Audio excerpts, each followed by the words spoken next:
And from here, folks, Grand Valley is going to send in another player, but the Ferris player does not get their does not get to start the next game with 3 stocks. He has to start with only one. Yes, indeed. Yep. Yes. And whatever team loses all their stocks first or all their lives first is going to be the loser. So it's obviously Right. costly air dodge like that is not what you're looking for. Moving forward, we're going to see that Ferris Ridley main stick to that last stock. Yeah, sticking with it. As we see, who we can turn around a little bit and find out who.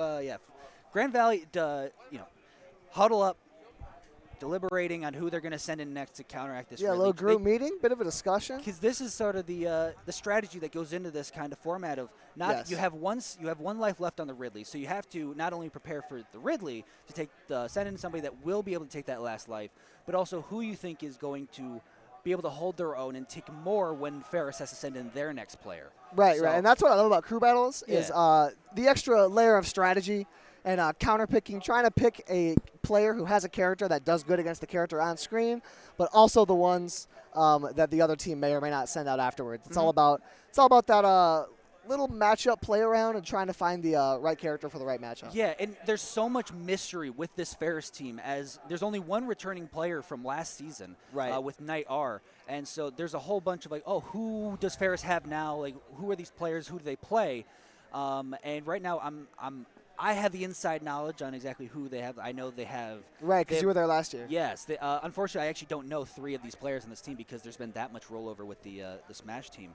So a lot of new guys. Hey, you love to see it, though. You love to see new people getting involved. New people, big growth is with Ferris. We have a Ridley that I believe they have a Falco, a Link, and then Knight R plays. He says he's playing a Shulk these days. Shulk, along with Asura and the Inkling that I've known him for playing so well. But right now we have one of the other familiar faces for the GV team, Bulbasaur, coming up next. Yeah, Bulbasaur queued up against this Ridley that we've seen do so well in the past, but this matchup can be super tough sometimes. Young Link has a lot of little projectiles and little pokes that can be super tough for Ridley to deal with because of how big he is.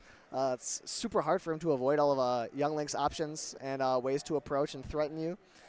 So the Ridley player is going to have to be real careful here as this matchup is a tough one. And I think we should also explain how the starts happen. So yes. When a player has, say, 1 life left in his thing, he has to obviously jump off stage a couple times in order to get to that 1 life. And then they both sit on neutral places on the stage, and they taunt as a sort of a 3-2-1 off to the races to get going. Yeah. And like you said, the Ridley off stage is going to be sort of a menace, and that's going to be the game plan. Is if the Ridley can take 1 more life or something, that gives Ferris a lot of wiggle room. Yeah, most of the characters that Ridley has a hard time dealing with, the game plan is just as simple as getting your opponent off that stage, and Ridley can do so well as not letting you get anywhere close to the stage once you're off once. Mm-hmm. However, Bulbasaur is going to take that stock and move forward without losing a single life. Yeah, it was looking a bit scary there at the beginning because we saw all those pokes and being dragged from one end of the stage to the other with the command grab. Yes, Ridley was playing well at the beginning. All it needed was that eventual 1 little poke because despite being such a big character, Ridley is also one of the surprisingly light. Famously, Ridley is actually lighter than the protagonist of the same game he comes from, Samus, who is just a lady in a big metal suit. Yeah, Ridley, not the heaviest. No.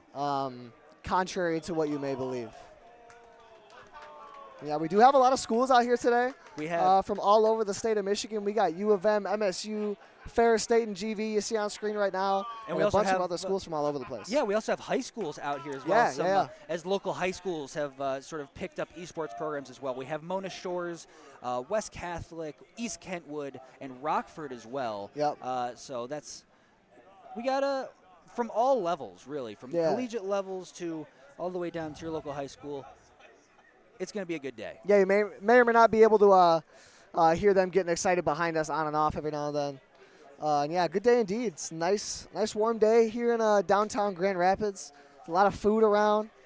Oh, yeah. It's a great place to be. Because, ladies and gentlemen, not only are we here to bring you wonderful Smash and wonderful esports, collegiate esports, we also, this is a part of Art Prize, the Indeed. the takeover of Grand Rapids, if you will, the biggest art festival that Grand Rapids was known for quite a few years, and now they've sort of switched to a format where it's every other year is Art Prize and every on year is some other big event. So this is what it's known for. I highly recommend, if you're watching at home and you're in the Grand Rapids area, come on down. We're here in Rosa Parks Circle. It's a beautiful day outside. Come hang out, man. Not come a cloud, like little clouds in the sky, high of 80.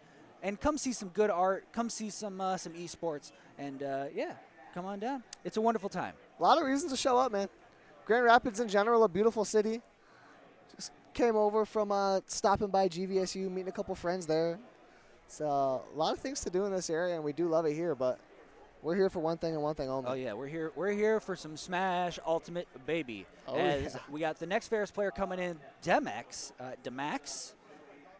Oh, and I want to are we looking at a Richter? We looking? No. This is the Link Lucas player. Yep.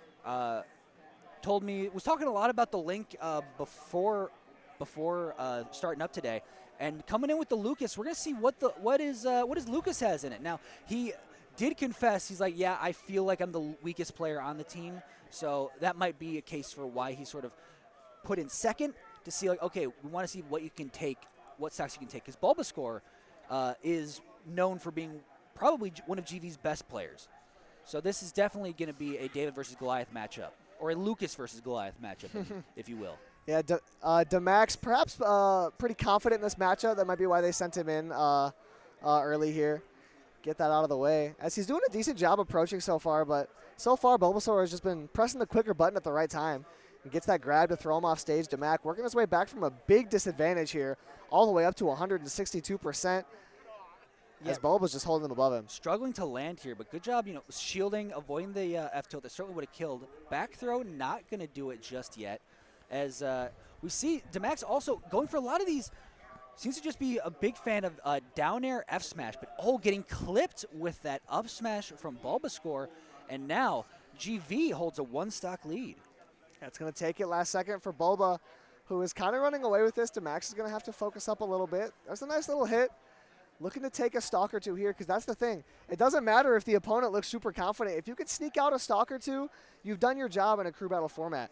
As Demax is able to get a couple of hits off and put Bulba on the back foot a little bit. Yeah, the ideal for anybody playing in a crew battle format is whenever you come in, you want to come in with the mindset of, I need to take 3 stocks, at least. And while it's not a be-all, end-all if you only take 2, you definitely want to get 1. You don't want to let your team fall too far behind. But right now we're seeing Bulbasaur already get not only erase GV's deficit, but put them in a lead. Yeah, and especially in a spot where you said Demax is the self-proclaimed worst player on this team. If you're able to take a stock or even 2, you have definitely done your job as the weakest link. But Bulba has come through with a super strong stock, as Demax has to lock in here if he wants a shot. Yeah, it's still ripping these F smashes, though. They're kind of the slower options. A lot of times, I would like to see him use more like F-tilt or, forward light attack in a lot of ways, because that is a much faster move from Lucas, and you're not going to get caught in, like, if you, say, don't have the right spacing to land, like hit him with the stick, you can, act out of it a little quicker. Yeah, Lucas has a lot of really quick boxing up close in your face options, and a lot of them you can get really big punishes, pretty good combos off of. Demax so far hasn't made the best use out of that, but has Bulba on the back foot at 111%. Lucas has a lot of options that'll kill Bulba right now, so he's got to play real careful lest Demax is able to take a stock here. Yeah, you'd really like to, in this case, you'd really like to see him take 1, but getting Pogo sticked on the platform as well. Still off stage, using the little rope snake buddy to get back safely.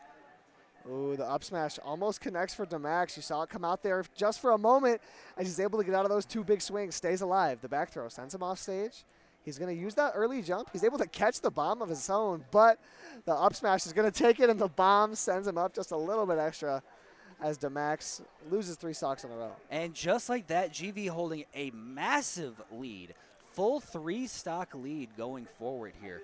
See, that's the thing about a crew battle format, is that you don't hold on to your stocks after you lose them, but you do get to reset. You do get to reset your percentage. Yes. So if you live super late in a stock, but you don't lose that stock, your percent goes all the way back down to 0, and your opponents have to work it all the way back up again. Mm-hmm. So if you're able to take an entire player's 3 stocks without losing 1, that's a great spot to be in. Oh, that's absolutely huge. So we're going to see who's coming up next. I would predict this is where they would send in Knight R as somebody, who has been in this situation before, played in these crew battle formats before, plays characters that I think work well against Young Link in the Inkling and specifically I would say the Shulk. Yeah, both those characters would be solid. So, but the Shulk is something he's been working on, not really fully confident in it yet. So if we see anything, I would expect to see from Knight R specifically either a Sora or the Inkling. Yeah, Knight R definitely with no shortage of characters that work pretty well against Young Link, who can sometimes be a pretty rough character to deal with because of all those projectiles, because of all those quick moves that he has. But all of Knight R's characters do have a couple options to kind of deal with Young Link's constant pressure that some other characters don't have. And okay, so it looks like we're having Javentron instead come in. This is the Falco player. Falco plays Falco and Cloud. I think that would lead me to believe that they're saving Knight R as the anchor. That would make sense. You do see as a common strategy in these crew battle formats that teams will wait to send their best player out at the last second, kind of hold down the fort for their team. Similar to a relay race where you're going to put your fastest guy last. Which in a lot of ways, that's sort of what crew battles are in this format, is really just a relay race of like one after the other, trying to best each player individually. Little relay race of Smash Bros. Yeah. With a little bit more strategy involved. You get to counterpick depending on who's there. And yeah, we're going to see the Javentron Falco come in. This character does pretty well in this matchup. Falco can combo Young Link very well. And Falco's Reflector is going to come out and be able to send those projectiles that Young Link has right back at him, which could make things tough. Yeah, and also being able to contest a lot of these projectiles as well. Like you saw forward air completely negating his arrow. So, and there you go, keeping it at bay using the Reflector and already snuffing out a lot of these approaches. Javin doing a pretty solid job here. Yeah, Javentron doing very well approaching, something we saw Demax having a hard time doing. He's been able to come out and do right away in his matchup, and there's that Reflector I was talking about. The boomerang is coming flying at him. Javentron says, right back at you, buddy. Sends it to him. Yeah, he's not going to let Bulbasaur cheat on this one and just like sit back shooting all these projectiles. So the up tilt is also a key move going forward, as that is one of Falco's, like, that's how Falco starts a lot of his bigger combos. It starts with the up tilt, and you'll see it end with a big, strong back air. Yeah, from 0 to 100, Falco can combo off of that move. So you're always going to see Falcos looking for any way they can mix up their movement, confuse their opponent, and hit it on them. As we see Javentron doing a pretty good job, but hit off stage. Things can get scary here, but he makes it all the way back. And I will say in this matchup, that down tilt is going to take the kill. But one of the few matchups where Young Link can arguably lose the projectile battle sometimes, because Falco with a very powerful and very useful laser of his own, as well as the Reflector, makes it hard for Young Link to be able to play the range game that he likes to play. Yeah, and okay, there you go, down air on platform. That move spikes, actually. It was one of the cooler ways that you can take a stock in this game. And here we go, start with these up tilts, a couple up airs. The double jump up air gets him, and more percent keeps building as Javin still is holding on to this first stock, as Bulbasaur is going to fall too deep and lose. Whoa, wow. Okay, good job using Young Link's bomb to reset his recovery, because once you up B, you can't use it again unless you get hit by something. Right. So the Young Link hold on to his own bomb, blow himself up, takes a little bit more damage, but allows him to recover from further away. Very good timing. That's not easy to time. That bomb does have a set timing. You can't choose when it blows up, so you got to be planning that out for a pretty long time beforehand for that to work out in the way that I just did for Bulba. But Javentron is still moving forward very strong. Again, just playing this projectile battle very well, coming out on top of it. He's winning. He's winning from afar, and he's winning up close. So when you have an opponent who's doing that, it's pretty hard to deal with if you're Bulba. And Javin gets a grab, and no real throw, just going to take a couple pummels, and off stage gets the laser. Looking for that big call out at ledge, not going to find it. Instead gets down tilt forwarder to keep building the percent. And I'm liking this comeback. So Bulbasaur has already gotten extra credit, already done extracurriculars, taken 4, more than you really. Yeah, the next stock take is huge here because both these players are at such high percentage. Whichever one of these players is going to be allowed to reset that percent and move forward is going to be very lucky. Bulba hits the up air, not able to do it. Javentron would love to be able to work with 2 full stocks moving forward, and that back air is going to help him do just that. He holds on to that stock at 116%, and then they're going to move forward into that next player with 2 fresh stocks for Javentron. From being down 3 stocks to what? Being only down 1 at this point? Yeah. Javin has brought Ferris right back in this. Neck and neck. Only a 1 stock difference. That is not a difficult stock difference to overcome. No. Far from impossible. Far from impossible. But it really depends on who they're going to send in next, because I know Grand Valley also has a K-Rule player that when I was on the team we had to play each other, the K-Rule player just sort of went ham. It was the case of, big body, has a simple game plan that people can often get caught up with all just, crown, throwing out the crown being so strong, having a big blunderbuss attack that can be hard to work around as well. So it's going to be interesting to see who Grand Valley sends in next as we continue this anchor bone matchup. Yeah, I do doubt that they would send in that K-Rule just because of how hard the matchup is against Falco specifically. With Falco having that reflector to negate a lot of K-Rule's pressure from afar. And having one of the best combo games as well. Right, which is going to work so well on that big body that you were talking about. Going to be able to extend those combos forever against a K-Rule. So I would expect to see them send out their 4th. Yeah, I would.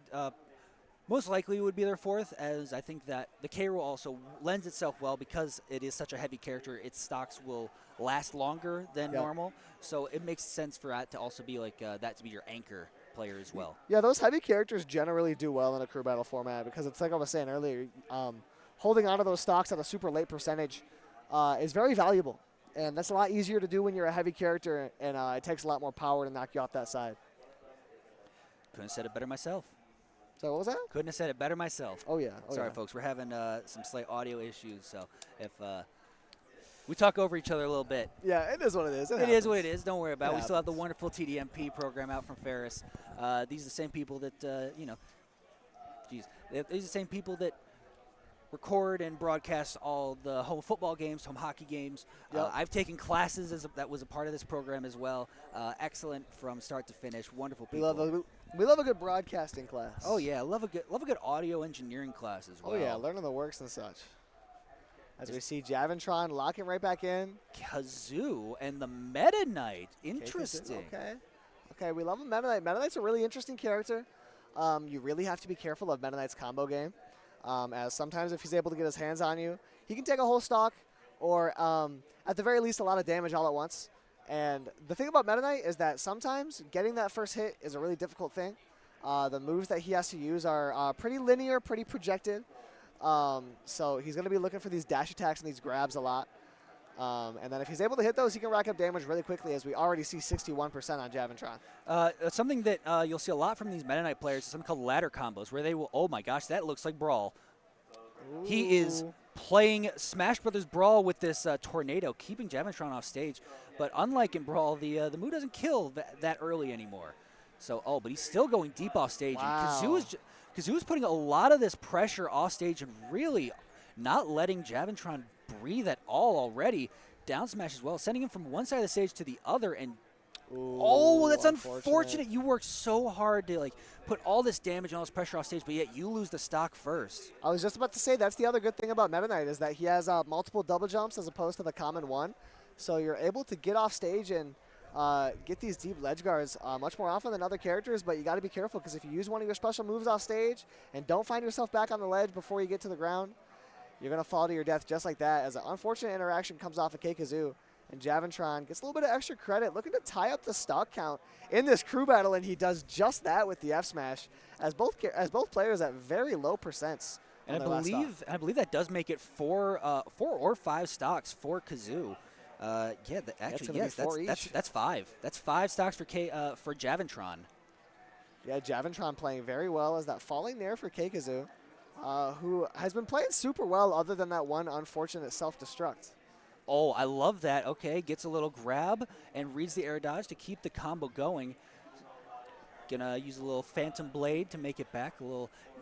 There's multiple ways to recover for different characters. But oh my gosh, the side B landing, does he have? Yep, he has Shuttle Loop, so he can make it back. It's very hard to take away all the resources from a Meta Knight in order to make sure he can't recover, but gonna do it. he is also a very light character, so a back air like that will do it off the side.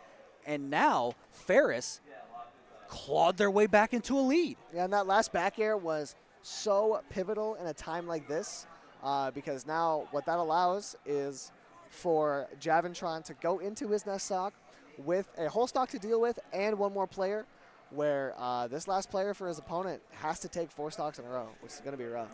Boys, there's a camera. There's a camera right there. Fellas. Dice. Go around. Dice. MSU. Go Are you around, MSU, am I right? MSU. Hey. Am I right? That's MSU for you, folks. Yeah, you'll see him later. That's MSU. Shout out. Yeah, you'll definitely see a lot of them RD, later. Suspect, and Dice, all of them A. You'll definitely see a lot of them later. That's one of the stronger teams coming into this tournament. Yep. Has like multiple PR players, like state PR players or power ranked players on it. Most of the players on that team, if not all of them, by the end of the season, are going to be top 15 players in the state. In a lot of ways, people have been saying that that's one of the best collegiate crews in the nation. Yeah, not just in Michigan. Yep. So, still waiting. I believe their last player, unless the K-Roll was their coach, unless the K-Roll was their coach, their last player should be. Could have been. Coming in as K-Roll. We'll see. Another news off stream or on the main stream right now. Go tune into that. We got Avian versus Adamant. Yeah, Adamanti? Adamanti? I don't know, but that is Central Michigan versus Oakland University. That's another heavy hitter. Oakland University has a really strong team. Players like Avian, Rob, and Anthony Isn't Cool being such strong threats in Michigan. PR players as well. Spectral as well, being so also winning an award recently for like Athlete of the Week from Oakland University, and is one of the first like esports athletes to win such an award from a D1 college. So congratulations to him as well. And also was a killer Chicken Little speedrunner. Chicken Little on the GameCube. Ah, true. I think at one point he held the world record for Chicken Little on the GameCube. He did, yeah. So multifaceted gamers here out today. Multi-talented. As TC's coming in, we have a Little Mac, ladies and gentlemen. Okay. Speaking of David versus Goliath, Little Mac, the David of all Davids. Yes, this is a David that certainly hits like a Goliath. Right. This is one of those characters that has a glaring weakness in the fact that you can't jump very high. You get him far enough off stage, he just really can't make it back whatsoever. Yeah, his aerial moves are very poor in a game where many characters have super strong aerials. One of them being Falco, but also has he is a boxer, so he is also hits one like probably the hardest out of any character in the game. So this is one of those characters that you got to be very careful of when approaching. You can't really, you got to just punish them. If anything, just throw them off stage and force them to make mistakes. Yeah, it's all about throwing your opponent off stage. Throwing the Little Mac off stage, that is. And no way! Go. Speaking of strength, there's that meter over the course of the stock that KO Punch is going to build up, and he's able to take that stock off of Javentron at like 49%. Out at like blink and you miss it. That's 37 seconds. My goodness, blink and you miss it.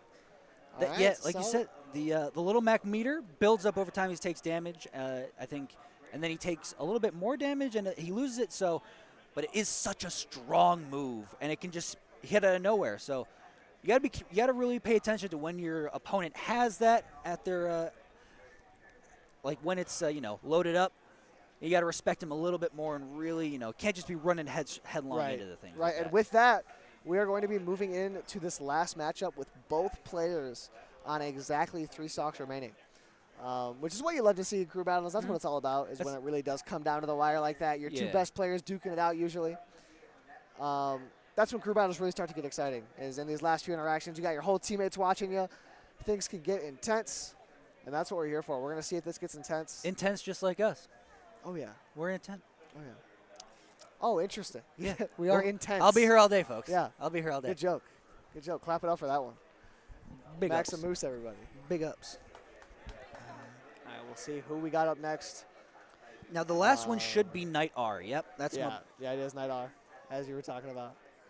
Already on the Switch. Doesn't even have to make his name. Yeah, it might actually be his Switch. It could be. That's possible. Very possible. All right, yeah, we'll see if Knight R is going to be able to hold it down in the way that you expect him to. Very solid player, as we are aware, but This Little Mac can swing. Oh, yeah, Little Mac can throw hands.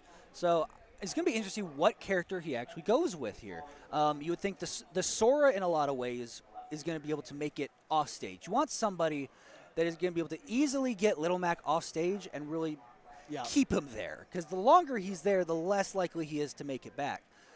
So characters like Sora that have a strong aerial game, characters like Inkling who have a solid throw game, or who knows, maybe even the Shulk who just has the range to keep Little Mac out. Keep Mac out forever. And this is going to be a matchup where all of Night R's matchups, all of his characters are going to do very well against Little Mac. So it is just going to be a matter of what is he most comfortable with. Mm-hmm. You know what I'm saying? All the characters on paper are going to do well against Little Mac, but which one does he feel good with is what's going to matter going into this. And we will see. And Little Mac can also do, like, it's a character that can do a lot of mental damage. Like, it's if you make one wrong move. Little Mac is terrifying to fight against. Oh, yeah. You make one wrong move and your stock can just disappear. As we saw in that last one with KO Punch killing at like 40%. Like we saw Javentron with just one errant swing next to Little Mac, and that's all it took for him to take his stock at 49%. And that can cause players to make mistakes. You know what I mean? They get nervous. The pressure starts to mount. Oh, yeah. And all of a sudden, their inputs aren't as accurate. They're not really moving in the way they want to. But pressure makes diamonds in a lot of ways, and Absolutely. We're at a crew battle. Who's not disconnecting their Pro Controllers? Yeah, someone's controller coming on and off. It can literally only be like two people. You know who it is. So here we go, getting into it, the last match for this first matchup between Ferris State and Grand Valley. The winner gets the digital anchor bone between Night R and TC. And TC already starting with some up tilts and an F tilt to do 30%. And also an interesting thing to notice about Little Mac is when he charges up a smash attack, he also can survive. Like, he doesn't get knocked out of it like a lot of other characters do when he gets hit. Yep. But you got to be careful. The KO punch like that, and you're already down to stock. You have to respect it. You got to take your time when he's got the KO punch. That's what we were talking about. It's just one false swing near Little Mac, and you're going to lose that stock. But Night R is able to take it back right away. That's the thing going into this, that Inkling is a very light character, going to be dying really early. Also benefits from being up close, which you would think is good for Little Mac, but sometimes Inkling can overwhelm this Little Mac, get him off stage, and things can get rough. Just like this, put him in the corner. This is where it's going to get really scary for TC. And here's the part where I tell the audience, I am a Ferris graduate. So, I mean, I've stayed biased this whole time, but I have my allegiances, unfortunately. As Night R is able to take that stock extremely early, catches TC off the stage, and that's where Little Mac is faulted the most. But that's also where Little Mac thrives. In that case right there, hits a couple moves, and boom, that 49% already on Night R, and going for the big swing. And we saw in that last stock, Little Mac got hit off stage once and lost the stock right away, so Night R just doing his best to make that happen again. TC playing pretty solid, though, not trying to let that happen. Catches that grab. Little down throw. No forward smash to boot, but there we go. F-tilt sends him off stage. Yep. As TC is playing super solid, takes that stock. Despite losing one early, he brings it all the way back as we have a last stock scenario here in the first crew battle of the day. What more could you ask for, Max? Couldn't ask for much more, as it's going to be 61%, but you got to be careful. He almost has KO punch lined up again. It's right there. Got to be careful. Don't want it to happen to you. Loaded up. Oh, this is about as scary as it gets. You got to respect it. If Matt goes off stage, he's dead. And if Night R gets hit with the KO punch, he's gone. But there we go. That hit is going to knock the KO punch away from him. Is he going to be able to make it back? Yes, he is, as Night R is off stage now. 115 to 27. This is actually just more even than you might think, because Little Mac is just that powerful when on stage. Okay, already charging up these F smashes. Oh my gosh, just barely avoids it. Side B off stage, just gets to recover. Down smash not going to do it. The F tilt going to send to the corner as both these guys are scrapping right now. Just missing these close hits. And this is what I was talking about the nerves making you make mistakes, as TC can't make it back when it matters most. And Ferris State wins. Ferris State taking the first victory of the day on this Max setup. is a happy camper. I'm a little bit of a happy camper. Raise it up, boys. You win the anchor bone in front of your college president as well, as the President Pink is in attendance today. Yes, he is. So met him earlier. Seems like a great guy. Awesome cheery person. fellow. Real cheery fellow. Awesome person. Funnily enough, as we now wait, because next match coming up is going to be it's going to be a high school matchup. It is. I believe indeed. it is between. Mona Shores? It might involve Mona Shores. That's one of the 4 teams here, so I would hope it would involve. Which I will say, I am excited to see. It is going to be West Catholic versus East Kentwood. Okay. I'm excited to see these high school matchups. That's kind of where a lot of people get their start and get introduced to playing Smash competitively. Mm-hmm. You know what I mean? They see that their high school has a team. They think, oh, I've had fun playing that game before. That's where I got my start. Mm-hmm. Esports so in general too. Esports in general, pretty because I know more. My high school back home, Byron Center, shout out Go Dogs, has a Rocket League team. I was actually a part of the first ever Byron Center league team that played about 3 matches before we DQ'd for the rest of the season because we could never practice. Yeah, we had at my high school. We had we are going to take a quick little break here as we get set up for the next match. All right, stay tuned. We'll see you soon.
Sorry about that, folks. Today looks like they're already getting into it as my co-commentator. Things have fallen behind schedule a bit, so we're getting right into it here. Shinigami from East Kent takes on Swordmaster from West Catholic, Now, interesting here that we have a Swordmaster versus a character that uses primarily a sword. Well, hey, they gave Ganon a sword. They did. He's got one. He's got one. So here we go, and already, like you see the volley. Like Ganon is one of those characters that everybody's like, oh, the character isn't very good, just because the character's slow. Oh my, did you see that? I have never seen a move just destroy Sephiroth's counter. Because when Yeah. that big X-Wave field looking thing, it's a counter.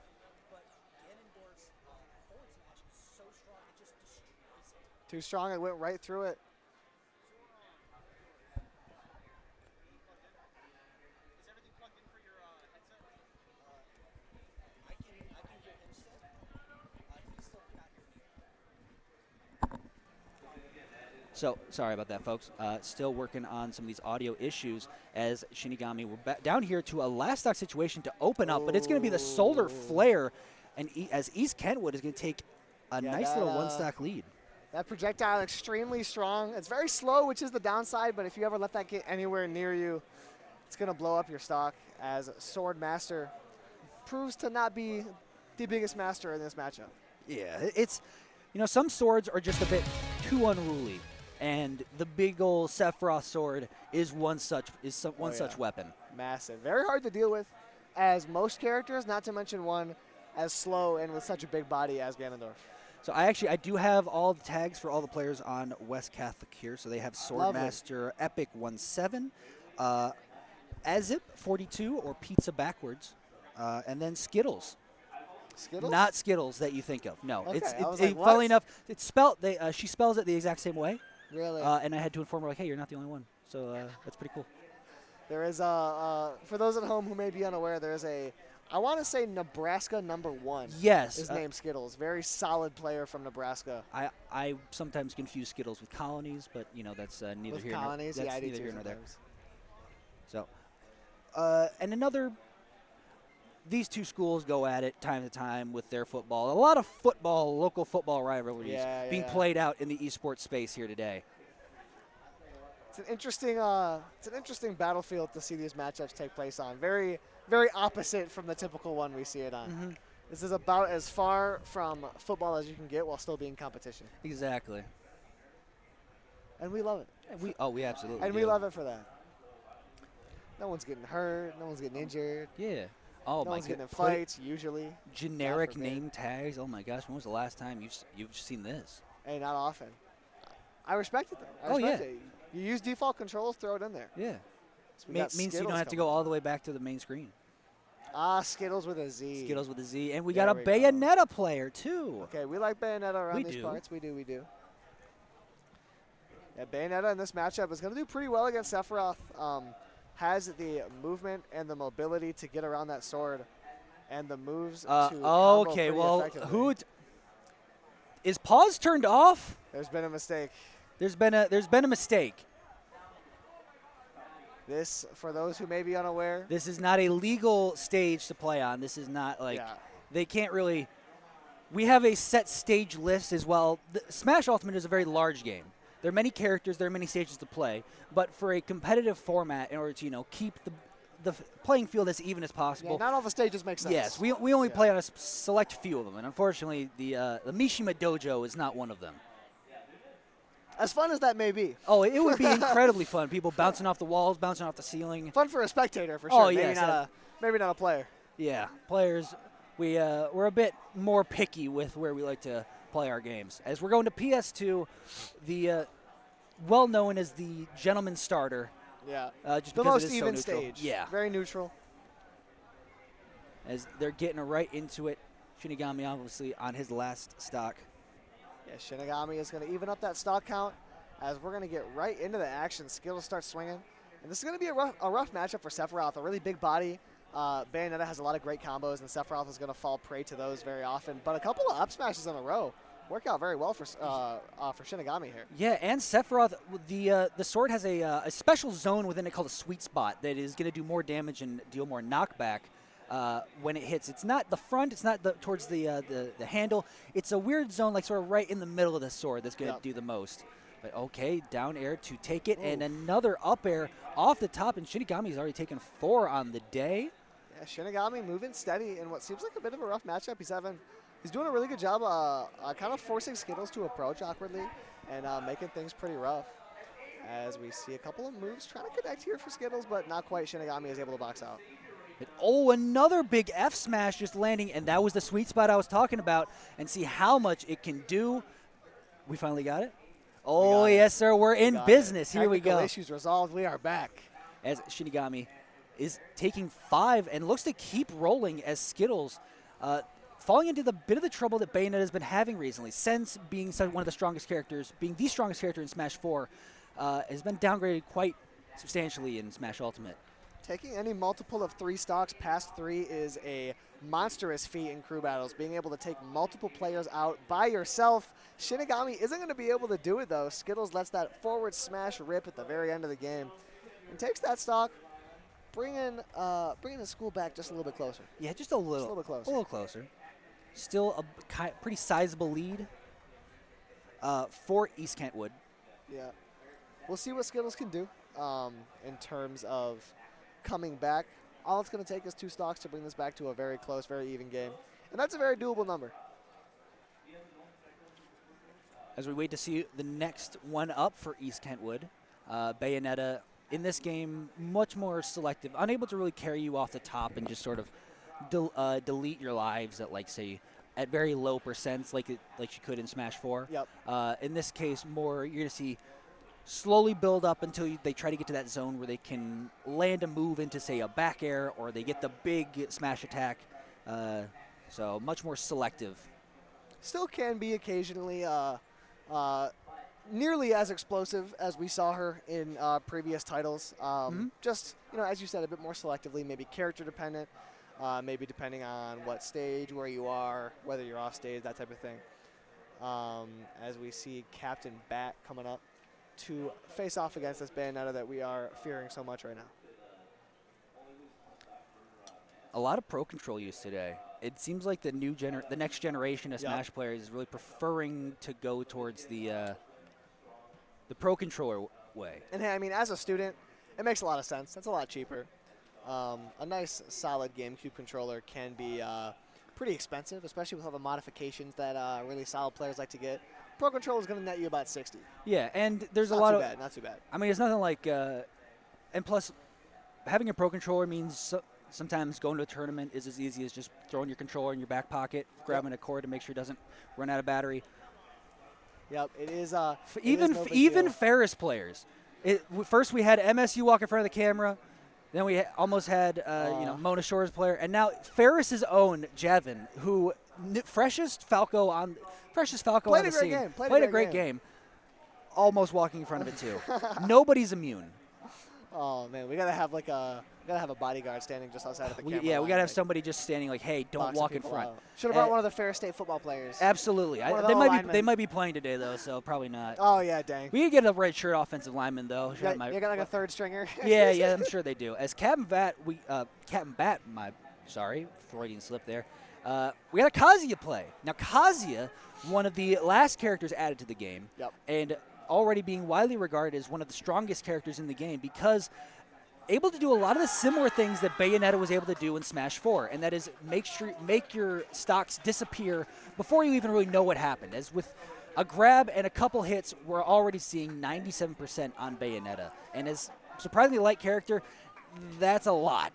Yeah, and Kazuya in the right hands is going to be one of the scariest characters in the entire game. If he can get his hands on you, he can take these stocks from 0 to a death, but even without Captain Bat doing that, just kind of winning neutral over and over and resetting pretty successfully. Usually that's not the win condition that you see for Kazuya players, but Captain Bat playing it with success there, taking that stock with a little bit of crouching on the way. Yeah, didn't even need to use Electric Wind Godfist, which is the primary move you'll see Kazuya players sort of rely on. It's a very specific move that have to apply inputs just like a normal, like a traditional fighting game, like a Street Fighter would.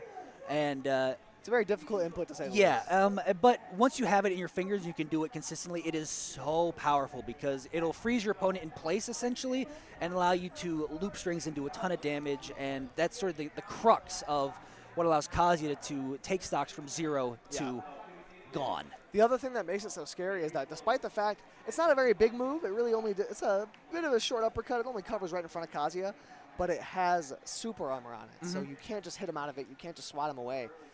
You have to avoid it. You have to dodge it. You have to shield it. And even shielding it, it will push you back and sort of still put you in a disadvantaged state. You can't punish him for it. Yeah, it's a very difficult move to deal with. And you'll see other players that are here today, like Suspect for MSU, who will use that move to the fullest capabilities. Absolutely. A good Kazuya player is going to be scary.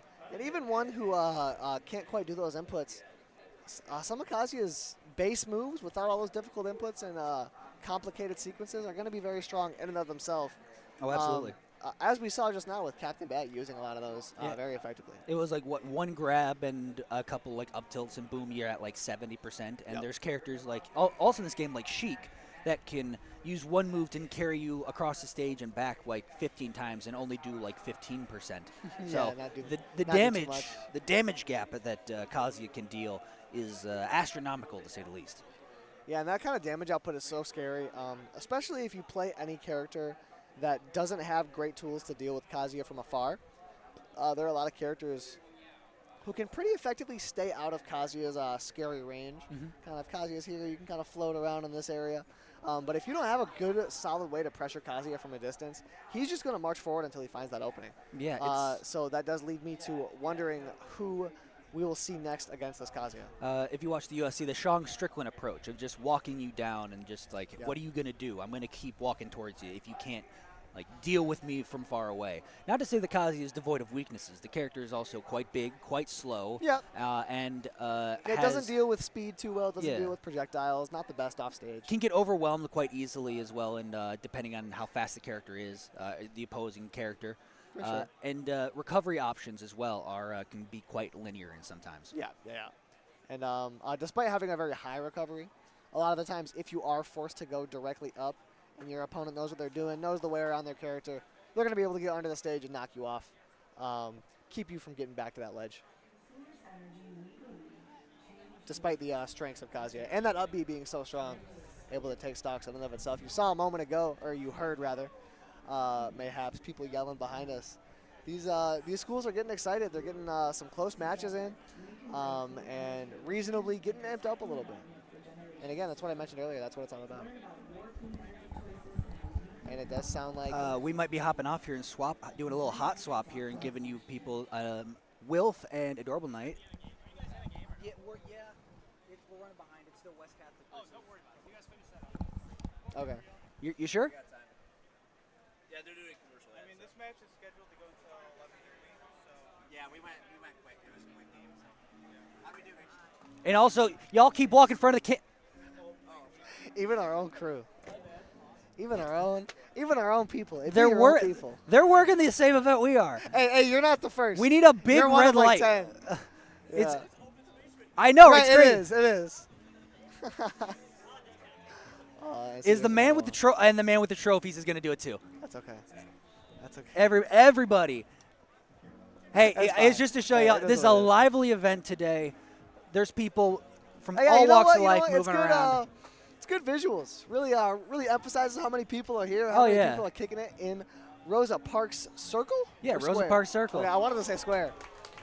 As we do see the stage pick come through as Final Destination. It's shaped like a circle, Finesse. I don't know. It's also sort of shaped like a square. Things are called squares. It's a town. All the buildings are squares. Those boxes are squares. Swear you East Siders. Come on.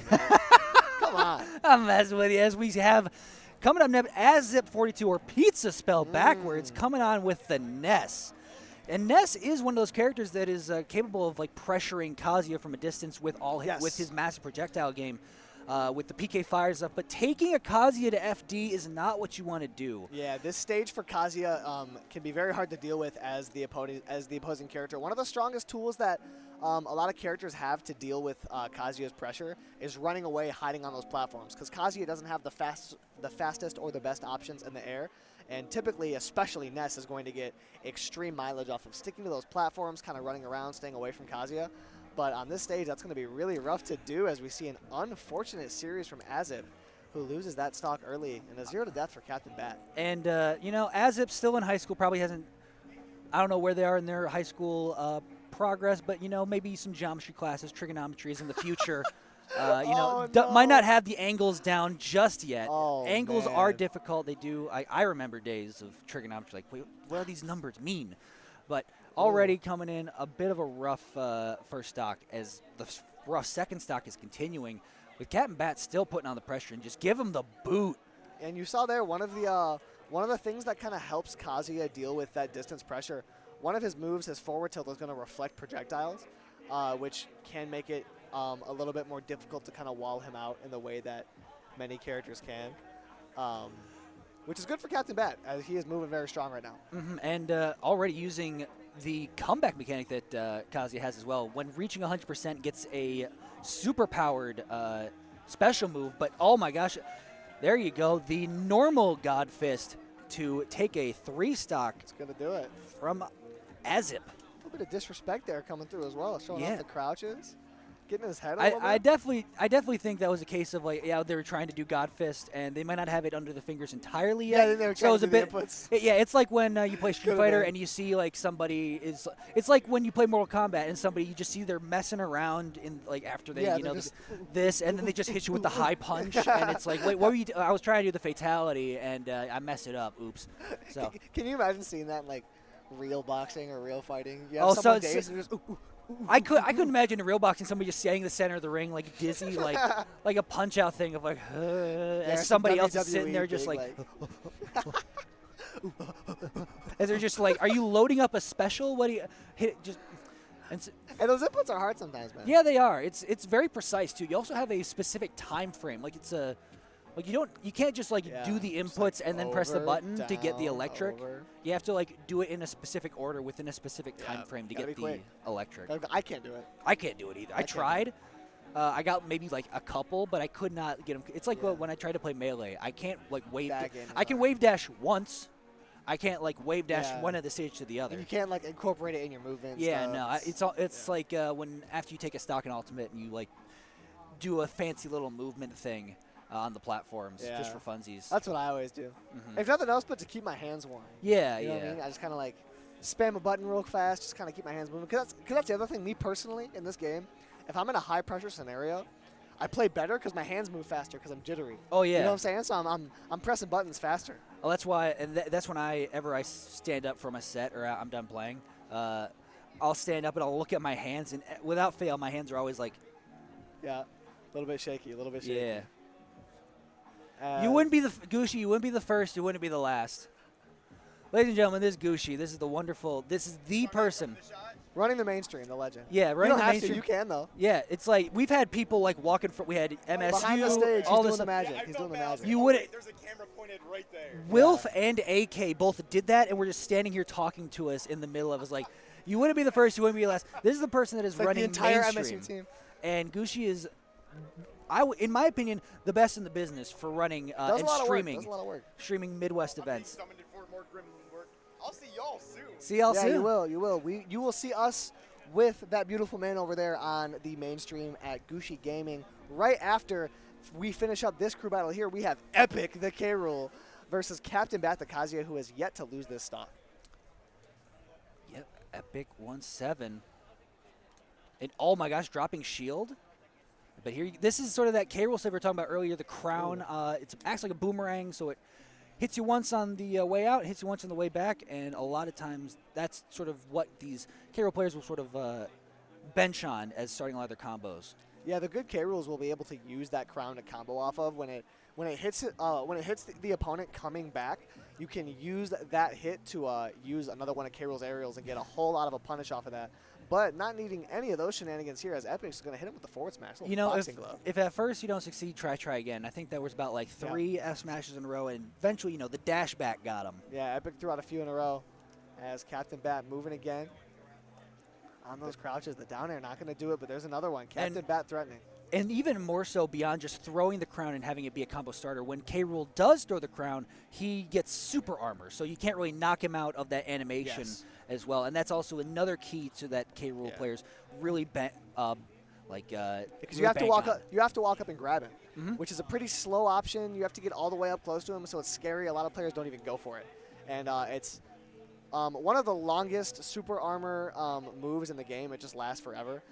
So you really have to be careful with your timing if you want to properly punish that. Because again, if you try to hit him during the super armor, then the crown comes back, and suddenly you get comboed by K-Rool.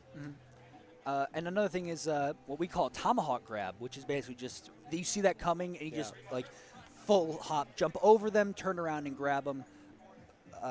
It's what a pro K-Rool player named Copel has referred to me as. That's the biggest thing you can do to beat K-Rool. It's just tomahawk. Yeah. Just jump over him and grab him when he throws crown. Ooh, speaking of super armor, though, Kazuya's got a little bit on his recovery as Epic getting hit way off stage here. Captain Bat not able to find a punish, though. Both these guys super high percent. We got 300% total on screen. On screen. A couple of big boys throwing big old hands, and he's just crouching, waiting for it. And it's going to be a big boot off the side. Captain Bat still taking stocks. Ooh, that F tilt's going to do it. As Epic is looking to take Captain Bat's last stock, he took the first. We'll see if he's going to be able to take the last. As he gets grabbed, it's going to be a bit of a punish. Not too bad, though. He's stuck in this corner. Captain Bat surging forward, getting a whole lot of damage on, 62%. As Epic is just working from disadvantage, has yet to find solid footing on the stage. Captain Bat surging forward in the stock. And there you go. Gets back on stage. Goes for a down smash. That one, that would have done a lot. That was scary for sure. A little 1, 2, 3 to get him off stage, and we're going to reset back. Don't want to be getting up because that would have certainly taken the stock in more. But it's going to be the big boot. Again, the third time does it. As Captain Bat is still rolling. Yeah, Captain Bat moving strong. And how many players do we have left? I think that might have been it. I did hear applause. Yeah, that was it. Captain Bat cleaning house, Good stuff. Was that 9 stocks? I believe that was a full 9 stocks. Ooh-wee. Goes to show you how strong Kazi is in the crew battle format. But with that, folks, that's all from us for now. We'll be back on here a bit later. We're going to take a quick break, and you'll come back with 2 new faces, Wilf and Adorable Knight. So until then, see ya. Stay tuned.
round-robin play right now.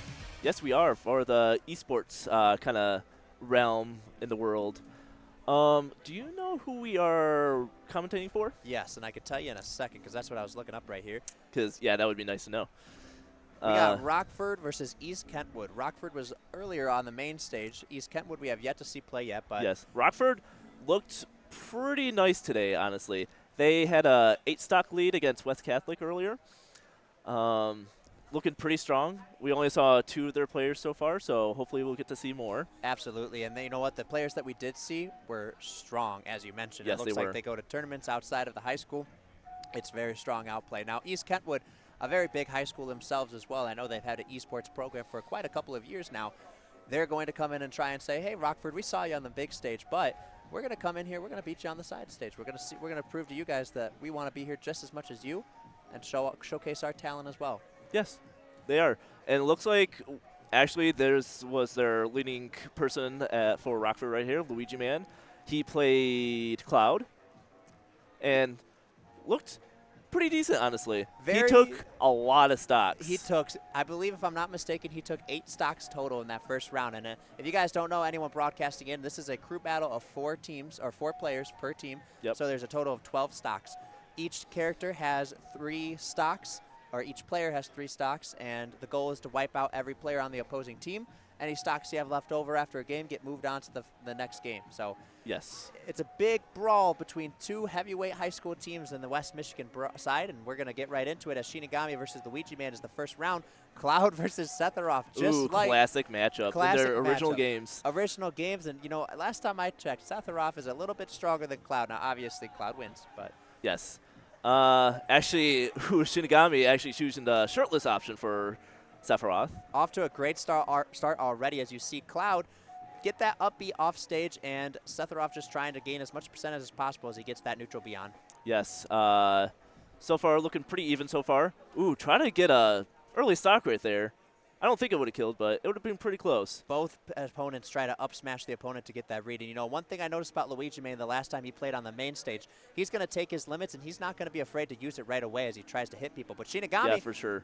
Off the bat, using his big one. He's gonna, he tries a down smash. So, as you see there, Luigi Man shielded, and if that shield breaks, he can't do anything. He's just kind of stunned right there, and Shinigami will be able to do anything. But Shinigami taking a first stock right there. F-smash is strong hard off the bat, and Luigi Man down his first stock. This is a different game than we saw earlier. East Kentwood is showcasing exactly why they're here right now as he gets the neutral B to go 33% on the counter. For sure. We're seeing a lot closer game. A lot closer, but Setharoff is slowly fading away right now, but Luigi Man takes the stock with the up smash, and he's got a fully charged limit to potentially get this game back to even. Oh, and loses it right away, honestly. Whew. That's crazy. So sometimes in this game, if you use the move but it doesn't come out in time, you lose it automatically. And yes. A lot of characters, they have that option of these strong moves, and Luigi Man unfortunately loses that as Setharoff gains control of the middle stage again, tries to punish Cloud off stage but whiffs. Tries to go for a down smash, does not connect with any of the hits. They're really bringing out a lot of the strongest move options that they have. Yeah, they are. Just trying to center stage right there and taking another stock. Shinigami up airs up and gets Cloud at around 120%. You know, Setharoff really strong up in the air, especially a lot of his moves are slower. Yes. But when it hits like a truck. And as you can see right now, Shinigami just gained a wing on his character, Sephiroth. No. Cloud side smashes. We have an even gameplay, so go ahead, talk about the wing a little bit. The wing, so it has a couple different properties. It comes out when you gain a certain amount of percent. I think it's about like around 100%. You gain an extra jump, and you gain what's called armor on your smash attacks. So if your opponent hits you while you're throwing out that smash attack, you're able to go right through it and hit your opponent. That's right. It really levels him up to a whole new type of character, and it forces your opponent to do different things here as both of these players are gaining percentage here. Yes. This is going to be a huge first stock. Whoever can take the stock and give their team the opponent. As he's going to back here to kill, but Cloud not going to kill, actually. A little bit heavier because he had that limit, and he became a little bit heavy lighter on that. So he gets back to stage. Backer misses. He gets back to stage. F smash. I don't know why you did that, Shinigami. And Sephiroth kind of has that comically long sword. Not very oh no, he's going to hit the neutral B. just kind of throws it out. And, yeah, you see Sephiroth has that projectile. There's 3 different stages to that. There's a red one, which is kind of the weaker one.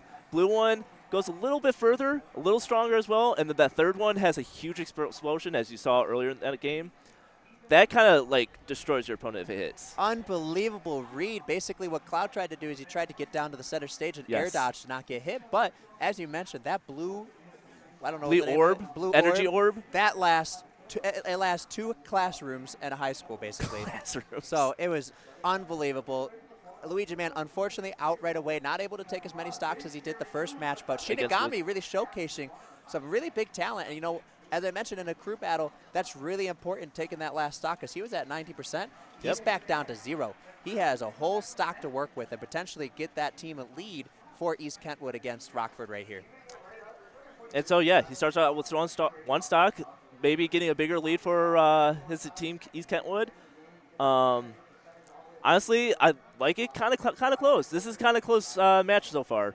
This is going to be a very fun set to commentate, I would say. And we're going to get Rockford's next player, Jake Quash. I don't know how to pronounce that. I apologize for him if he's going to listen in on this later tonight. But maybe. I'm sure their coach is going to want them to watch this back. Good point. But I do know one thing about him is that he plays Samus, and he ledge traps hard, right? Yes. We're not commentating on the mainstream. We don't have to really explain to you guys what some of these moves are. But basically, ledge trapping, when you have an opponent off stage, you force them to continue to stay off stage and punch them as much as possible, right?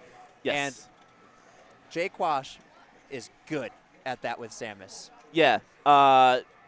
Typically, you see this kind of movement from other Samus players around the world, kind of do their own thing. But it's a good technique. It gets your opponent a little annoyed, it gains that percentage. It keeps racking up and up, and you're just trying to get recovered, but you just getting hit by these bombs.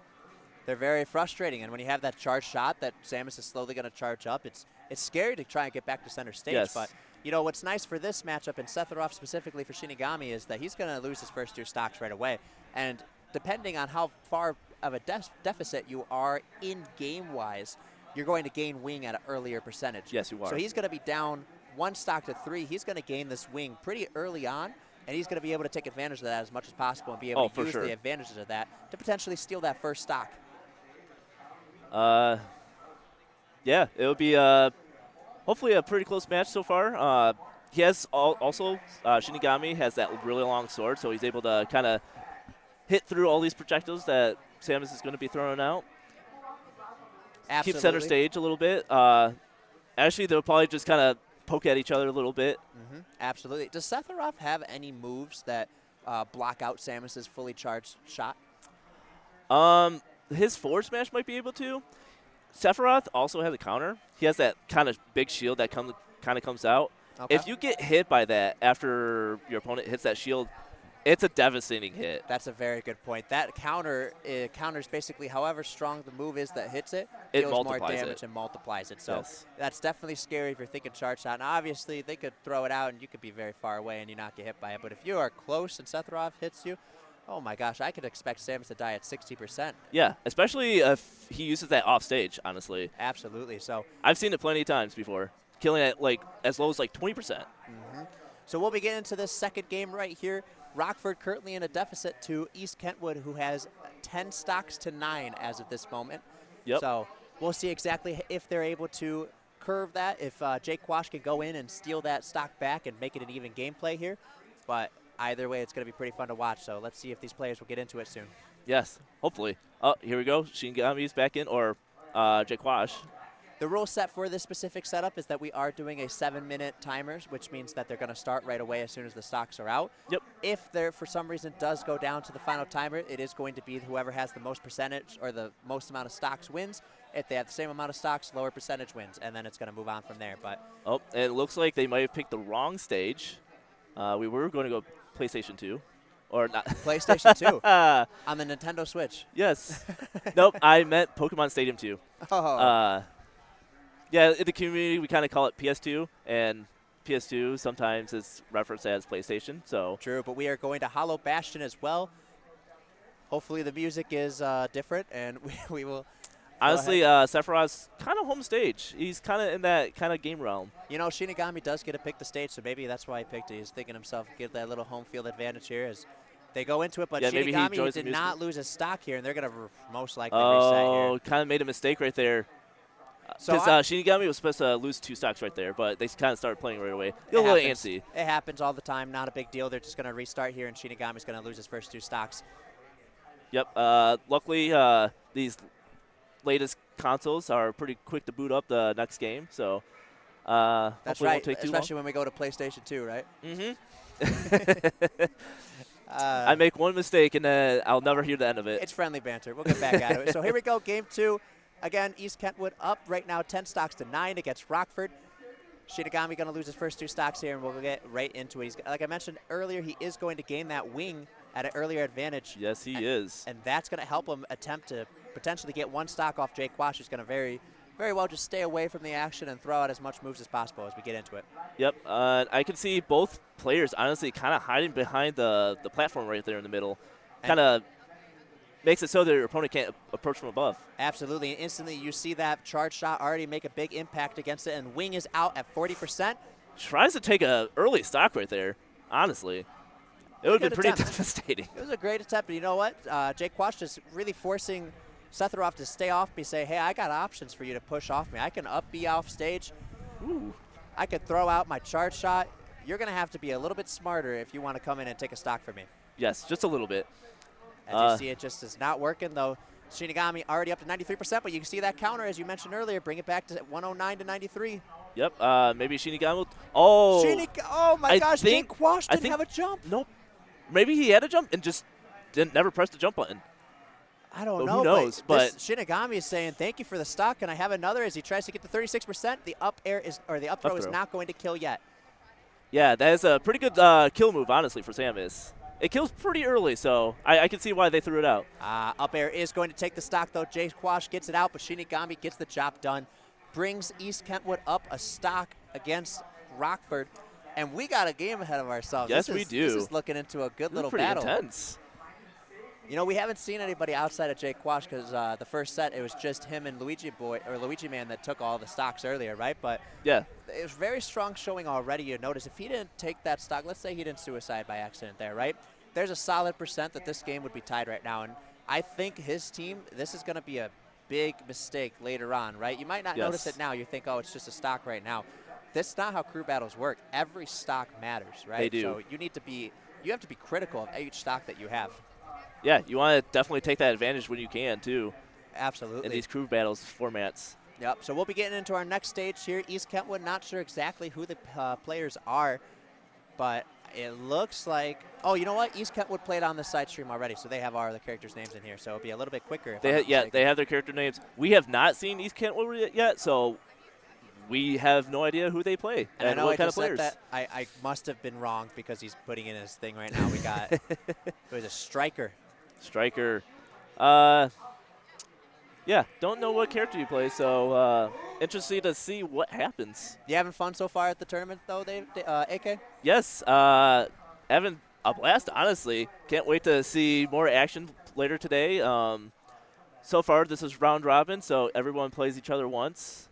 It's best of one, and the top players go to their final bracket. And that was best of 3, I believe. It will be best of 3, where we have 4 high school teams currently right here. All high school teams will play against each other, and the top 2 teams are going to go on to potentially play that best of 3 at the end there. So it will be longer. That will be on the main stream. We are co-streaming here. We're on Ferris Esports right now, but Gucci Gaming is also streaming the main event.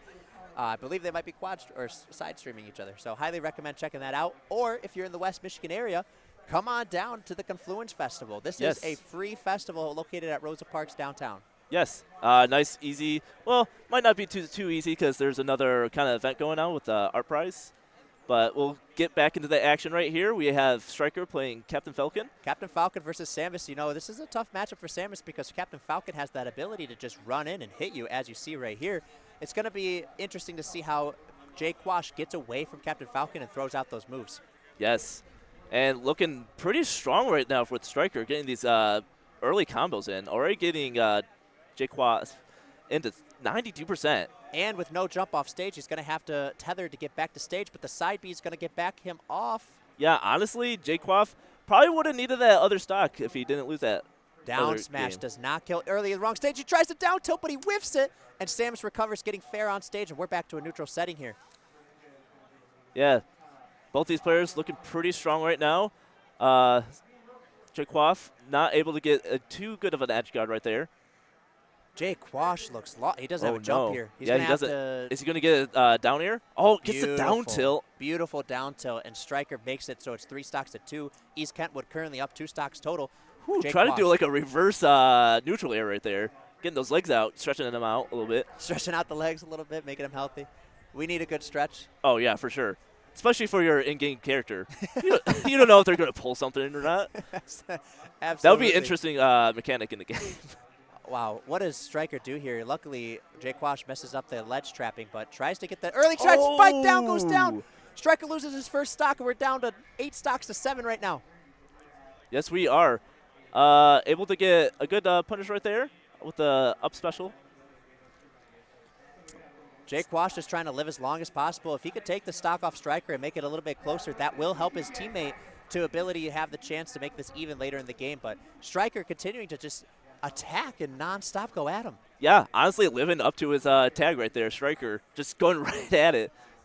He is a striker, yeah. You think of soccer-wise, right? He's no time off, and Jake Quash does have a jump here, so he's able to kind of stall. But the down smash is going to take it. Whew, Stryker having 2 stocks up in for East Kentwood right now. Stryker, living up to his name, like you said, pictured Samus when he was in that ball as a soccer ball, kicks him right off stage and scores, and now East Kentwood is up 2 stocks against Rockford in a deficit that they did see themselves earlier. It'll be interesting to see how they get out of this. Yeah, very interesting to see. Plus, I saw Stryker having a pretty good combo game, honestly, with those side specials, being able to get a combo started right there, and doing a lot of down tilts on the ledge right there, trying to get an early stock right there. It was cute. You know, Captain Falcon is very fun to watch in a game, right, because he has those fast, exciting combos.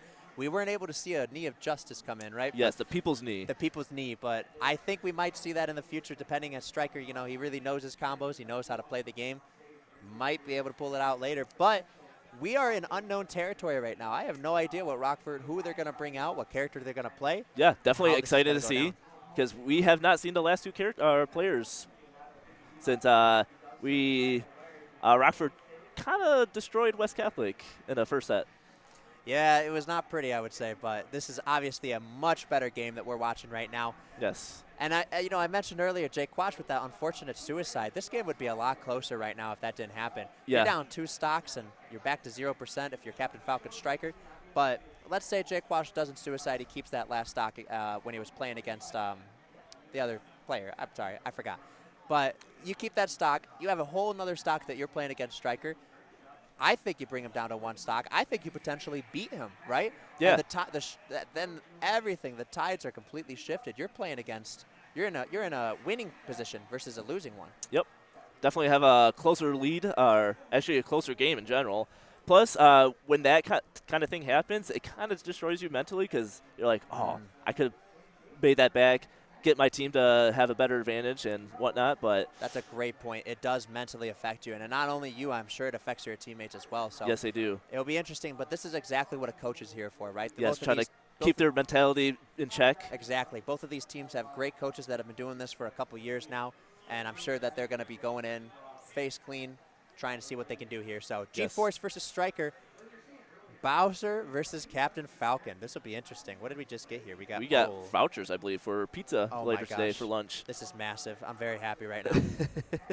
Make sure this isn't taken. But here we go. Stryker is going to go down to 2 stocks. G-Force going to have to be able to take both stocks if he wants to have a precision here. Bowser. I love Big Bows. I love watching him play. I think we all do because the nice big bat for the Mario series. Ooh, that's an interesting way to get out of a combo. And then we got the knee of justice from the side B. You know, Bowser, very fun to watch, but he is combo food very early in the stage. But this is what's going to happen is he's already at 151, right? Yes. Bowser at 151 is like a train hitting a brick wall that has no connection to it. I say that, however, Right now. already at 2-2 stocks, he's back down. But there, I mean, when Bowser has a ton of percentage on him, he's going to have that extra ability to hit hard and kill earlier. That's what Bowser's known for. He's a very fast individual, and he kills very early. Yes. And as of right now, I feel like Stryker kind of knows this matchup a little bit.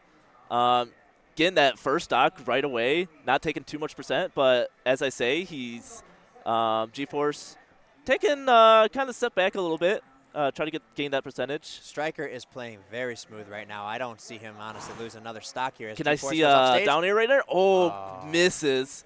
You know, down air was cooler. Back air was the right option, in my opinion. Yes. If you want to go for, like, the smart thing to do, you want to go for back air, but the stylish kind of thing is a down air. Absolutely. And honestly, you're up right now a ton of stocks against probably one of your harder competitive high schools here. I think he wants to show off. Can I see a good move right here? Oh, unable to take that stock right there, but still keeping G-Force off stage. Didn't lose a single stock the whole game. This is kind of crazy. Bowser at 100. Oh my gosh, that was so early. That was a whooping. Oh my gosh. Yeah, usually you see Bowser living up to like 160. As you saw, both the first two stocks for G-Force right there, dying at 160%. Right there, 70%. That was the hardest read I have ever seen in this game. I mean, G-Force, he was recovering high, which against Captain Falcon, you don't have to, right? But I mean, he decided to do it, and for some reason, Stryker looked him in the eyes and says, I know exactly what you're doing. And he went and got the knee of justice on him. That was awesome. I might have only played you for like 10 seconds, but I know what you're going to do. So tough ending for Rockford. They're down to their last player as Stryker continues to dominate and take, I believe, around 6 to 7 stocks total. Yeah, we saw Rockford play earlier, and we thought maybe they're going to be the leading team in this tournament right for high school. But as of right now, they're down quite a bit against East Kentwood. Not looking too good. 8 stocks to 3. It is not looking pretty. I mean, when you get 3 stocked in a crew battle, it does not help your situation, right? But and honestly, seeing your teammate get lose 3 stocks to Stryker right there, I wouldn't want to go in. You know, it kind of goes back to that idea that you said mentality-wise. It feels like Rockford's mentality is not where they're at, where they should be, right? Yeah. And Stryker right now is on top of the world. You see him going after those attacks that you normally don't see. He's making those attempts for combos that are stylish. He's trying to get the Twitch clip. He's trying to get on Yeet Smash at home on YouTube. Get those highlights. Get those highlights and potentially send it off to some colleges. Because let's be honest here, David. We are at a tournament where there are college tournament or players here. There are college teams. This is a recruitment opportunity for a lot of these kids as well. They're showcasing their talent to a lot of the teams out here. Yes, they are. And esports is kind of a new thing since like maybe 4 years ago. Mm-hmm. And so, yeah, they're trying to get their name out, trying to show the colleges what they're made of.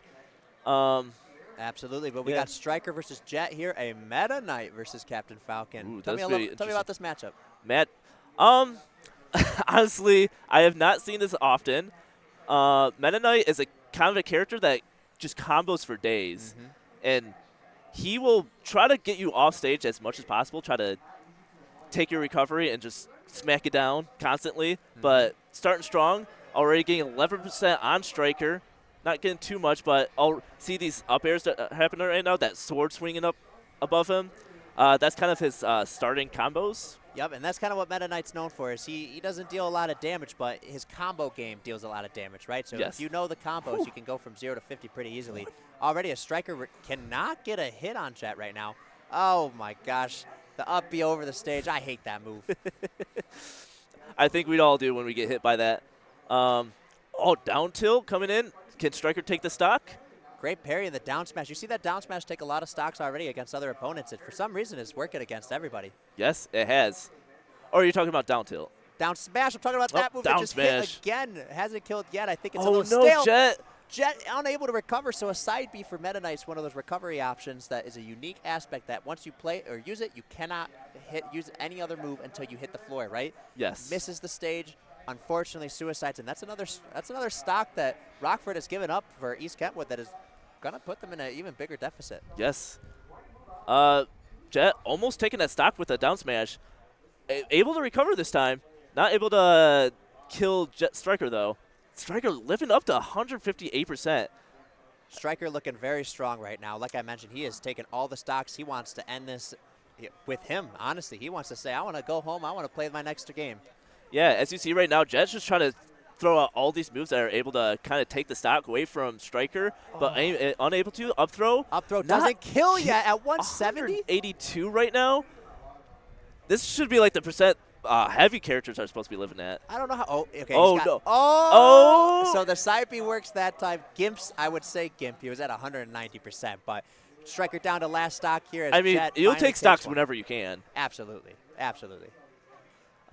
Jet looking for a combo right now, try to get their team back into the game. Oh, big jab coming out right now, taking about like 20%. Oh, my gosh. That was crazy. Great tech. But Striker off stage against Jet now. Tries it down air. That's a spicy move to do. An up smash or down smash is not going to hit that time. Yes. As you saw earlier, Meta Knight has this disappearing move. There's two options. You could throw it out and not throw out a move, and there's a second one where you throw out your sword and hit the opponent, but he's just constantly using that as a recovery move, trying to get back on the stage. As I mentioned, Meta Knight has those moves that once you use it, you cannot use another move till you touch the ground. That is one of those moves. Yes. And that tornado that you see right there is also one of those moves. So they're strong and they're viable, but that back air able to take that last stock from Striker, taking one of their big names away from East Kentwood. What a hard read that was. Jet with 2 stocks left, able to say, we're not out of this ropes yet. We're still fighting in the boxing ring. So yeah, the game's not over yet. It hasn't seen, say, a game set. So I'm still in it. That was a great performance. Honestly, Jet, it looks like he knows what he's doing out there, and he's going to try and bring back a game for his team over at Rockford. So it's going to be a challenge. He has 6 stocks left to take. We don't know who's going to come up next in East Kentwood, but if what they've shown so far are those big dogs that have put out on the stage, there's going to be more opponents. That's going to be a really big climb for Jet to have to take over. This is very true. Especially Jet getting that suicide. That might have motivated him a little bit, saying, like, I can't lose this for my team. I'm the anchor. I need to kind of step up a little bit. Yep. Absolutely, kind of like a slap in the face. Like, I got to wake up and I got to start playing. Sometimes it actually does help you. Absolutely. And you know what? I will say the strongest option, he was at 135% on a second stock. He has now regained his entire second stock, and he is able to go in on a clean slate, 0%, see what happens here. So yes. And we'll see East Kentwood's next player, Captain Bat. We're just going to call him Bat, and we have a classic Kazuya Mishima. Yes, one of the later characters that came into the game. Wasn't very represented early game. Now a lot more people are using him. He has a very strong combo game. Yep, he's known as a touch of death character, and what that means is basically he has one move that if it hits you, also you many die. moves. Many moves that just hit you. A lot of moves, yeah, but basically look at that. Jet's already at 51% off one combo, and Kazuya, Captain Bat, able to take a high percentage lead. This is not the start Jet wanted. No, not at all. But I don't know. This might be the start he wanted, because right now he's starting to get good combos in.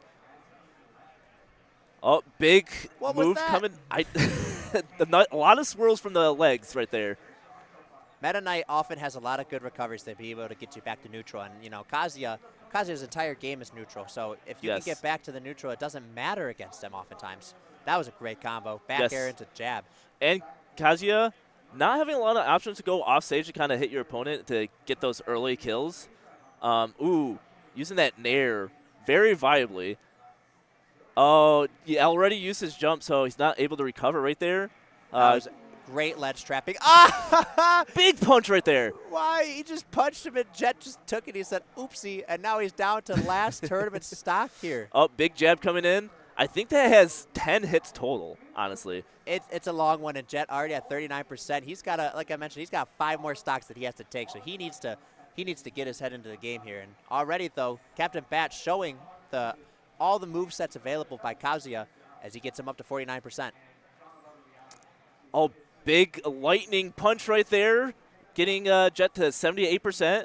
Not looking too good. This is grim. If Bat does one of those big punches again, he's gone. That's it. Oh, as you see right there, that move, it kind of slides right into the character. If it hits properly, it will stun the character for a little bit, so you're able to get a good clean hit. I'm not sure why Jet just saved Kazuya there, because Kazuya was dead. I think he said, I'm not done with you yet. Oh, and Kazuya has this meter right here, so if he gets a grab, it does a big, devastating blow. Although he just lost it right there, so. Absolutely, as Jet is able to take that last stock down, he's going to have to take the stock to go back to do a potential 3-1 difference in the end. But East Kentwood looking pretty strong here as Captain Bat just needs to finish up this last stock. And he will do it with the up smash. That's going to take it. Kentwood taking the last player out from Rockford. That was a great finish. Again, East Kentwood coming out and showing why they are representing their high school out here. That was a great round. Yeah, they Very didn't even need their anchor character, honestly. Yeah. No, fantastic. So right now, East Kentwood's going to move on to potentially get that first seed lead and go on, I believe, because they already played their first one. Yes. Let's see who they play next. I have the calendar. I believe we will have to watch a college set, if I'm not mistaken. You are correct. It looks like next on stream is going to be GVSU versus Michigan. So hopefully they get to go on, but we are going to be saying goodbye pretty soon. It was great talking with you guys, but we're going to be moving on to the mainstream in a second. Any last words you want to say? It's a beautiful day down in Grand Rapids Rosa Parks Circle at Confluence. Pretty nice. Yeah, lots of people showing up right now. I see big crowds coming out. So if anyone from Grand Rapids area or around here, come on by, see what this is all about. Absolutely. So once again, my name is Will. This is Adorable Night. We're down here at the Confluence Festival for the Super Smash Bros. Ultimate College and High School Invitational. Yep. You'll see GVSU versus U of M next, guys. Have a good one. Yep. See ya.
Sorry about that, y'all. We had some casting difficulty, but don't worry, I am here. And as we get started now, Dodo, we're going to be coming in. Dodo is currently up one stock, but at 150% is going to leave him extremely vulnerable. No capability to really get out here. Right now, a tight fight as we see Pikachu trying to make a little bit of a comeback, see if they can grab a second stock before they get themselves potentially sent off the stage right there, and that'll be the second stop going off for Scorch. Scorch will go down, so 3 stocks to 1 as Scorch will be back down to that 0%, hoping to make sure you can get this stock off Dodo at least before the next round. Definitely a tough start for Scorch, hoping to find some more value, and there it is. That's going to be the first one to go as Dodo will lose their first stock of this fight. As we carry on, we're going to see Scorch. It's really impressive the way he's managing to find ways to still deal damage, but just a lot of overtime damage. This dot is really starting to poke away at the Pikachu. 64% already at risk of being sent off the stage again soon, especially with a good combo is all it could take to send him out and on to the next part of this crew battle. Currently we've got a little bit more damage. Pikachu finally finding a little bit onto Dodo, getting him up to 21, but not quite enough as more will be found there. Last little bit of damage coming in from Pikachu.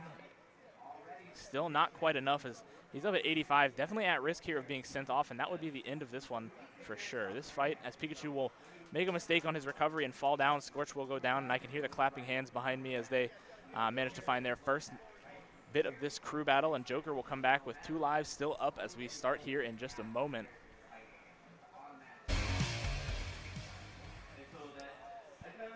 Really fantastic job there. I know I came in very late and I've been left here on my own, but in the meantime, I can definitely tell that Scorch, a very talented player, unfortunately just not able to quite find it. And I know Pikachu can be a very difficult one to play, especially with the lack of smash power coming from his basic attacks and smash hits. It can be difficult to get away with the damage you're looking for. So we're going to be setting up here, and I believe just behind me they'll be setting up for the next one here. GV and U of M, that's who we've got playing right now. Grand Valley. Hey, welcome. We finally have another caster here with us. And all right, what are we watching? We're watching Grand Valley and University of Michigan play each other just a second Ooh, ago. U of M. Yeah. That's where my parents just went. 1 second ago, Grand Valley, I believe, was the one who dropped their first bit. Scorch going down on Pikachu, and Dodo made it out with 2 stocks going into the next crew battle. That's good. Yeah, 2 What stocks. stage? I do not know. Oh, I okay. also just got here. So Awesome. we're a Let's little find out behind. what's happening. Yeah, production, can we get a little bit of an update on where we sit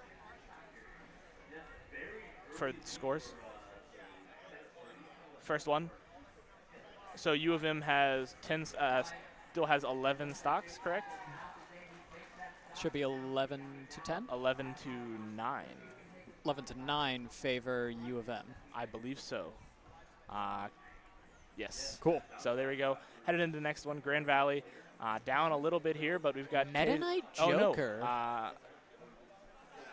This is interesting. Meta Knight's a very fun character. Can run off stage a lot, has a lot of combos, but they're hard to start. Absolutely. Meta Knight, a character I used to enjoy playing myself sometimes. I wish I could. Just a lot of combos. Dodo's going to take that 1 stock we saw lost a moment ago to Scorch, and Dodo representing U of M here. K Kazoo going to be playing on behalf of Grand Valley. All right, these are rushdown characters. We're going to see them run at each other over and over and over. Lots of combat here as we're going to see I don't fights think go back and forth. See much Sony, but that side B on Joker, that's going to be huge for this matchup. That's the damage over time effect, correct? Yep. Yep. And so it'll pop him up, give him a lot of space to work with. and we saw just a moment ago against the first round, Dodo managed to find a lot of damage on Pikachu, and it looks like we're starting with the same thing here where it's just going to rack up that damage. And leaves K-Kazoo at a very vulnerable point where all it takes is one big smash attack just like that, and K-Kazoo will go down, leveling the playing field to 2 stocks a team on only 44% for Dodo. You know, that's a good-looking start, especially considering you're down 1 stock. Now you've even the playing field for yourself. You just take advantage of your situation.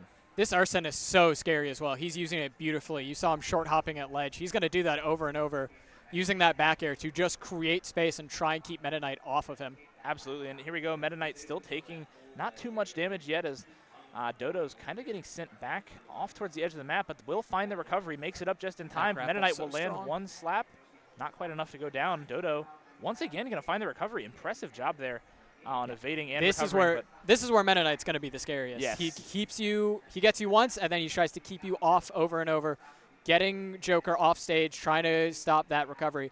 Arsene recovery, though, invincible for most of the up B, so you're not going to see him go off stage as much against the Arsene. Absolutely, and a fantastic job from Dodo there on evading long enough to recover that one last time. But like you said, very good at ledge guarding there with Meta Knight, and he will find that bit of damage, especially now as we head into the next stock. Dodo's taking about 20% here, but Meta Knight not quite able to find the positive trades they're looking for in these fights. Yeah, absolutely. Oh, Tornado. We're not going to see a lot of that Tornado, I think. It's going to be super easy to take care of his Joker, but getting back on stage with it, especially before Joker can start to mess up your edge guard, that's going to be huge. Absolutely. One more way to recover, one more way to keep somebody off the edge of the stage. But K-Kazoo having a hard time staying on the stage himself here. Even with those wings, Meta Knight going to struggle to make that recovery, but we'll see Meta Knight, just as I spoke that maybe down too smash soon. is so fast. Dodo will make it back on, and yeah, like I said, using the invincibility from the Arsene up B. absolutely makes it much easier to recover, especially against somebody as stable as Meta Knight. Meta Knight will go down one time. K-Kazoo going to be down to 1 stock against Dodo, which, just to remember, we only started with 2 stocks in this part of the crew battle. So Dodo, even if you walked away just one-on-one here, it's that's still 5 stocks taken. That's huge. Absolutely. It's a fantastic value of one person on your team. And he's looking for one more. That grab could have been it. I'd fully believe Meta Knight could have died after that grab. And Dodo finding a fair amount of damage, but just like you said, cannot seem to find his way onto the stage. But missed hit from Meta Knight will cause him to be on the edge, and all of a sudden the tables have turned. Dodo is the one finding the damage. These backers are great. I was going to say, I may have spoken too soon once again as the fight back and forth. All right, Dodo with stage position. Oh, ooh. Very close. Risky opportunity, and Meta Knight will make it back on with that tornado, but... Hey, these percents don't matter. It's whoever takes the stock. Absolutely. You don't care how high you are as long as you can live. If they're smashable, they can be knocked off, and here we go. K-Kazoo off the edge of the stage. One of them will probably put fall him back. here. No, not Gave quite. him stage control too, but immediately Dodo gave it up, putting them both back at center. Both players here at a high enough percent, they could easily be sent off with one good combo or one good fight. And absolutely. Both of them very light characters too. Absolutely, and a lot of smash power from Dodo. That will find his way back to the stage. Amazing. And there's the last hit as Dodo will find another one, leaving himself on 1 stock. That means he only dropped 1 stock to another 3. Yeah. An incredible job for the team. And as team play goes, that's fantastic. You found 6 stocks value already with only 2 lives. That's great for U of M, and they're looking good headed into this next round. I'm not sure. I think him getting Arsene let him avoid a down air there. I believe so. And I think the invincibility frames getting Arsene stopped him from getting edge guarded. Well, and that recovery, sure enough, made it back onto the stage, back into the fight. And, I mean, essentially won it there for Dodo. Fighting with 150%, any one good hit is enough to end the round for you. Meta Knight forward smash, Meta Knight down smash, both very powerful moves. And he still has Tornado and up special as well, both of which will take it live. 100% could be looking at a... Colin. General Pigeon tag. But, yeah, absolutely. A fantastic round there as we're headed into the next one here. It's going to be, once again, Grand Valley will be swapping onto their 3rd player, while U of M still remains on just their 1st. Yeah, Dodo. This is definitely – it's still very doable. Absolutely. It is absolutely doable. If one player can take 6 stocks, any player can take 6 stocks in this. You are never out of a crew battle. Grand Valley could absolutely have just the second half of their lineup could be more dangerous here in the scenario. And Cloud, a very formidable opponent, as he can find all that damage with the overtime effects and the invincibility and the decent smash power for being a light character so quick is it really adds up quickly. And that back air is just amazing. And Dodo's been doing a fantastic job of utilizing each of the abilities to essentially their full extent. No real misses, nothing really happening aside from just pure good damage. And so here we're going to see as Grand Valley gets back on. And TC. TC. Does that stand for anything? Do you know? I don't know. Little Mac. This is interesting. Joker can't really force Little Mac off as well as some other characters, so I don't think this matchup is as bad as one would think. Little Mac, not known for being the best character, but he can be really scary. Absolutely, and here we're going to see Dodo taking his 2 stocks off. But one thing about Little Mac that I think is interesting is this is a character I played a lot back when this game Smash first came to the Wii U, and we got Little Mac. I had a really good time with it. I found that his recovery is very, very difficult to make use of. It is very easily one of his strong weaknesses, similar to Captain Falcon. And we're going to see a similar thing here as he's going to have to just play on the stage, I think, use that as much of his space as he can to his advantage. Yeah, very volatile character, but he can do exactly what you just saw. 2 F smashes, and that was arguably a combo. That's exactly. Little Mac. And very hard hitting. We see Dodo at 67% and 78% going to Little Mac. That would have been it. I think that would have killed. Yeah, very even fight here, and a good combo from either that one will. of them. That kills. Will. That's yeah, enough for Little Mac to send Dodo off, and that's finally they'll take care of the first member of U of M.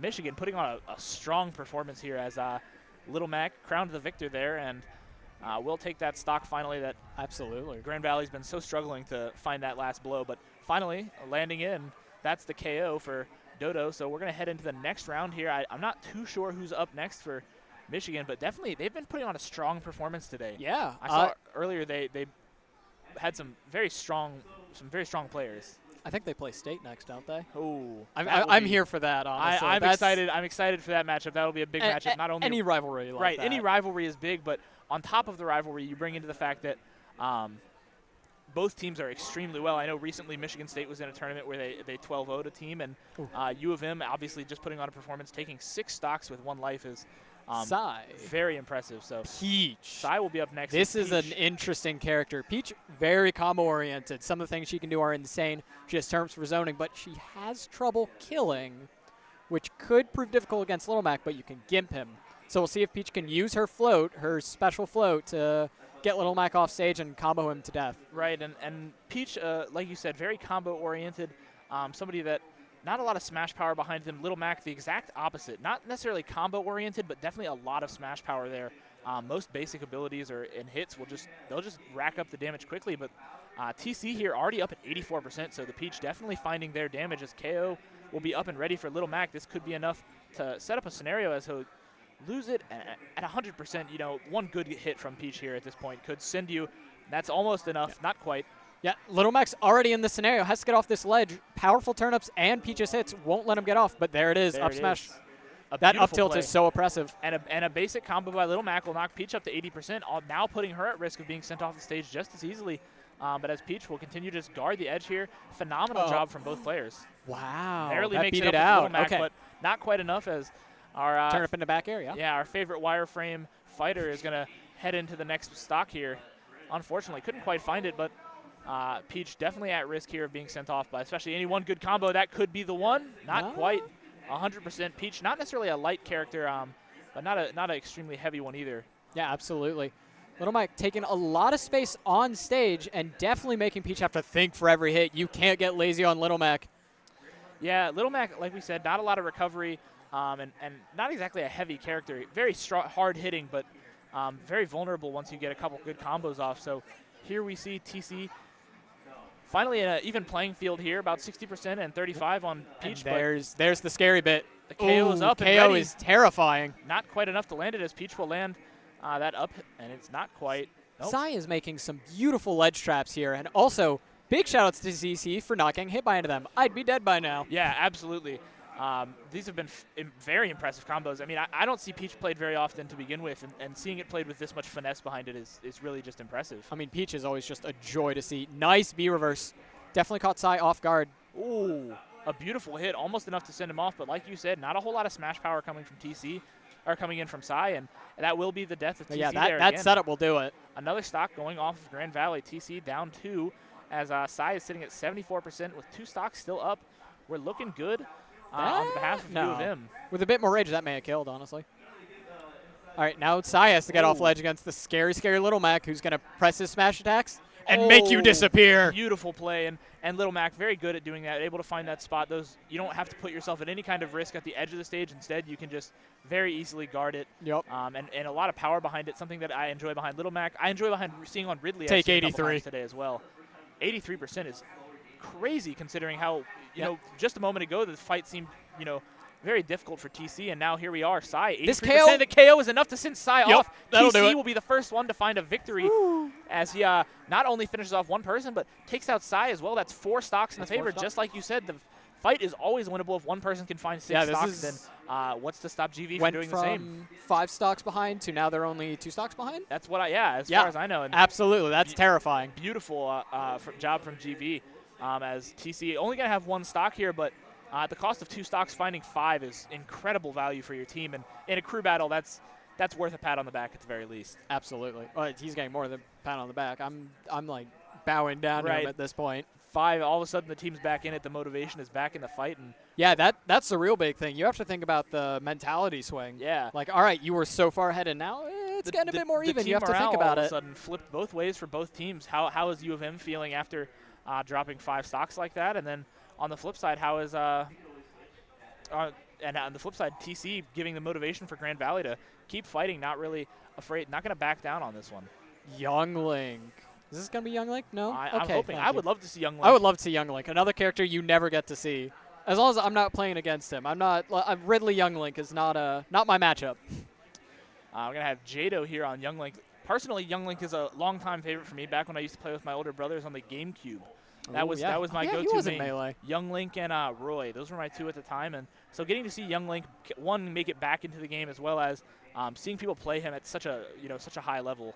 TC here is going to take his 2 stocks off, and we'll Young get Link, started. not the most thought about top tier, but Kobe just picked up a win down in Florida a few months ago at a major. This is a really dangerous character with his setups, and that arrow just combos into his imagination. TC's going to have to try and get in here against all of this, but one arrow, take 28. Yeah, and this matchup here, it seems very favored to Young Link, I would say.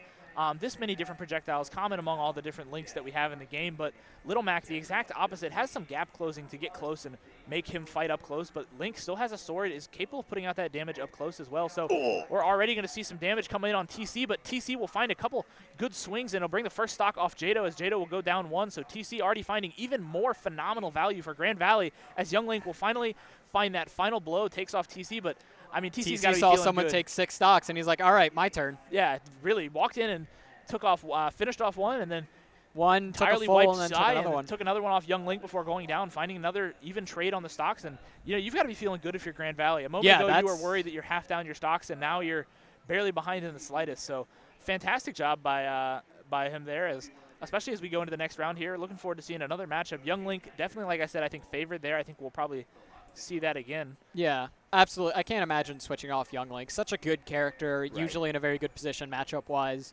There's not much I feel like Michigan can send in that's just or Grand Valley can send in that's just an immediately loss to this character. Well, and it's interesting. I remember watching earlier. I was peeking over shoulders earlier while making my way around, and I believe up next we're going to have Bulba, who I saw Bulba's score was incredibly talented. I believe took off a handful of stocks. Speaking of peeking over shoulders, how's my guys doing?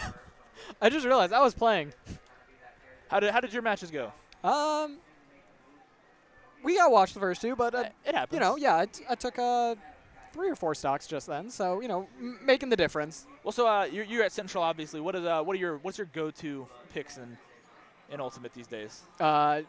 Just for all of us or just me? No, just you. I'm Ridley. Always Ridley. Will always be Ridley. I love to see that. Ridley is one I had a lot of fun with when they first brought him to the Smash universe. Oh, yeah. I remember screaming at the top of my lungs the moment he got announced. I was so excited to finally have him. I'm a huge Metroid fan. All right. K-Rool Young Link. This is interesting.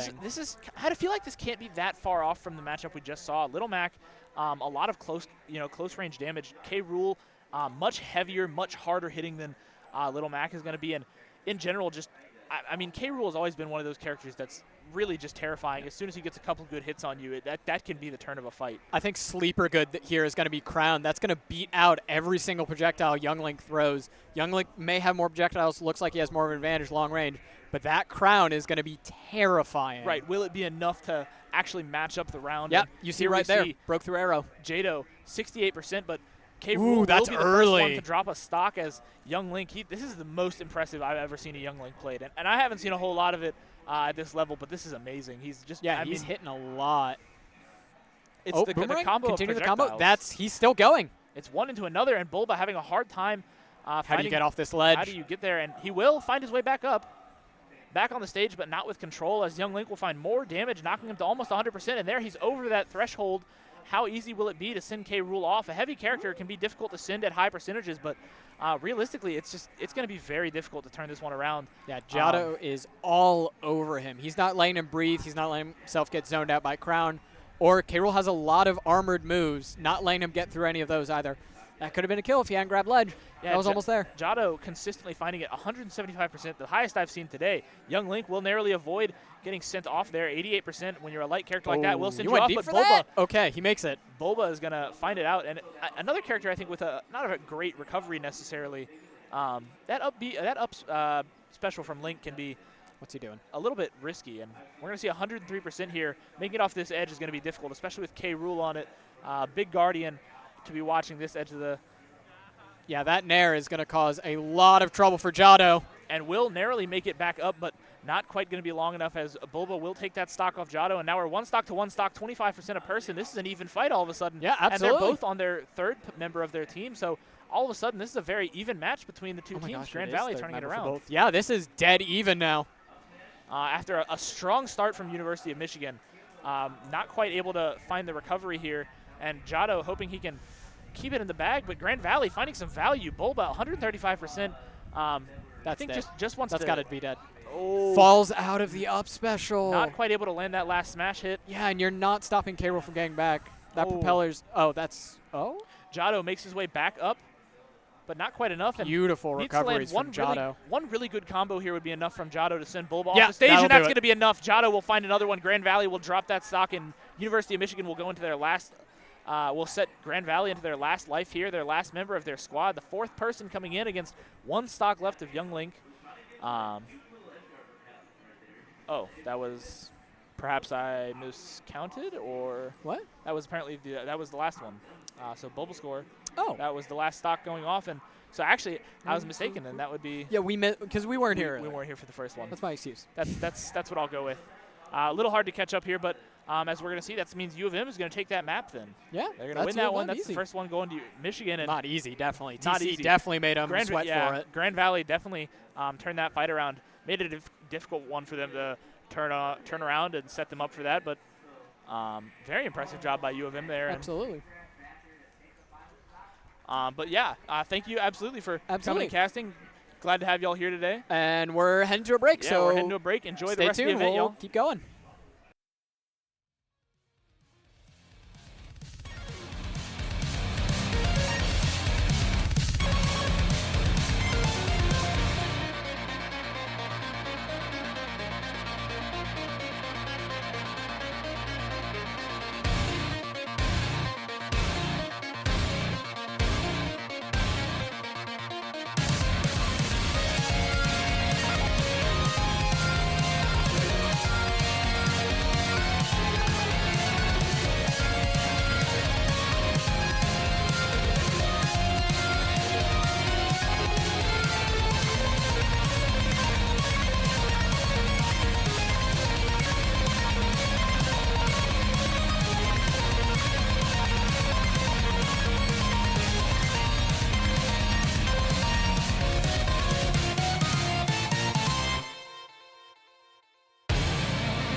getting to see that face-to-face at both a collegiate and a high school level. Some of these clubs in high schools are getting larger and larger. I think East Kentwood's director was telling me they have 90 people in their club over there, which in a high school is it feels absurd to have that many people. Oh yeah, we're gonna be seeing some good players out of that too. Imagine 100%. being the best 4 to 5 out of 90. Right. What are we dealing with? Such a large program at that point, and that's been a lot of fun today, as well as it's cool to just get to see various people from around these programs. We've got 8 different colleges here today: Ferris, Grand Valley, Michigan State, University of Michigan, St. Xavier, Central. Represent. I'm missing a couple. Hold on. I have the list right here. Lawrence Tech and Lawrence Tech. Did you say Oakland? Oakland, and that's the last one, and Oakland. So just a lot of rivalries between that as well. You know, Ferris has one with Grand Valley, obviously the age-old one. Central, probably a little bit of a rivalry going on there between a couple of these schools. Yeah, I just joined 4 weeks ago, so I have no idea. Hey, you know, I could ask around. I bet some of my guys would. So know. are you new to Central as a whole? Are you their director? We haven't transfer. Met, so. Okay, awesome. I'm 21, so okay, same. Transfer, been through a couple of schools, and now I'm here. So right now we have our next match. They're getting set up right now. I can see. I saw West Catholic. Something interesting I saw today that we don't see all that often is West Catholic has a female player on their team, which is not something we see everywhere. Good to see. Can be really exciting to have around because it's just nice to have the diversity. We love to see that everyone's getting their representation, especially when players are good enough. And from what I've seen, she has been tearing it up on Bayonetta. Bayonetta is always a character you got to look out for. Those combos can last forever.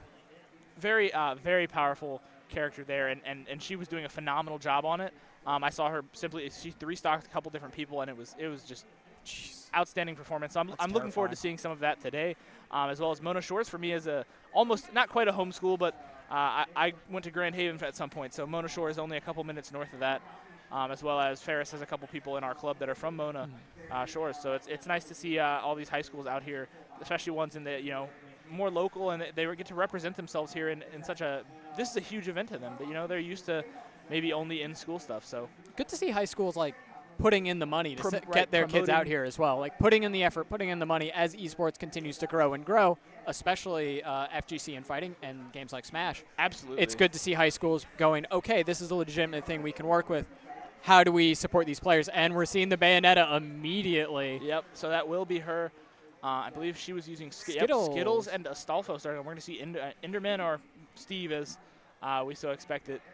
One character almost got banned last game. One has been talked about this game. These are 2 very strong characters we're seeing. Absolutely. Nice 40. Strong damage right out the gates from Astolfo.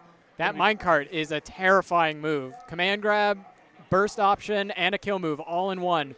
What more could you want? And already putting 1 stock, the first one for Skittles up at 80%. Yeah, Bayonetta, very light character. Even a little bit of rage on Steve or something strong like Iron or Diamond absolutely could see a kill already. And both these characters, with the combos they can get away with, can easily 0 to 100 somebody with no real problems. Yeah, we're not going to be seeing much neutral in this game. We're going to be seeing both characters winning 1, and then we're going to keep going. Yeah, 100%. And this is, right now, we've already seen the first stock come off Skittles as Astolfo still only at 20%. Nice 44. Really, really tough time here for Skittles to manage to get close enough. This is one reason that, when we see Steve banned in a lot of tournaments, a very controversial hero, character pick, especially with, a prime example being this is just character that has phenomenal output of every aspect you can think of. Hard to launch, a lot of smash power, not super heavy, and everything you could ask for in a character design. Absolutely. Can do anything you want, and that minecart, so scary. Absolutely lethal to get hit by. And there's another one already putting Skittles up to 20. Yeah. And Astolfo only up at 60 on the 3rd stock. This is looking like a strong start coming out from Mona Shores as Skittles is representing West Catholic, having a little bit of a harder time getting the ball rolling here. But Astolfo, oh my.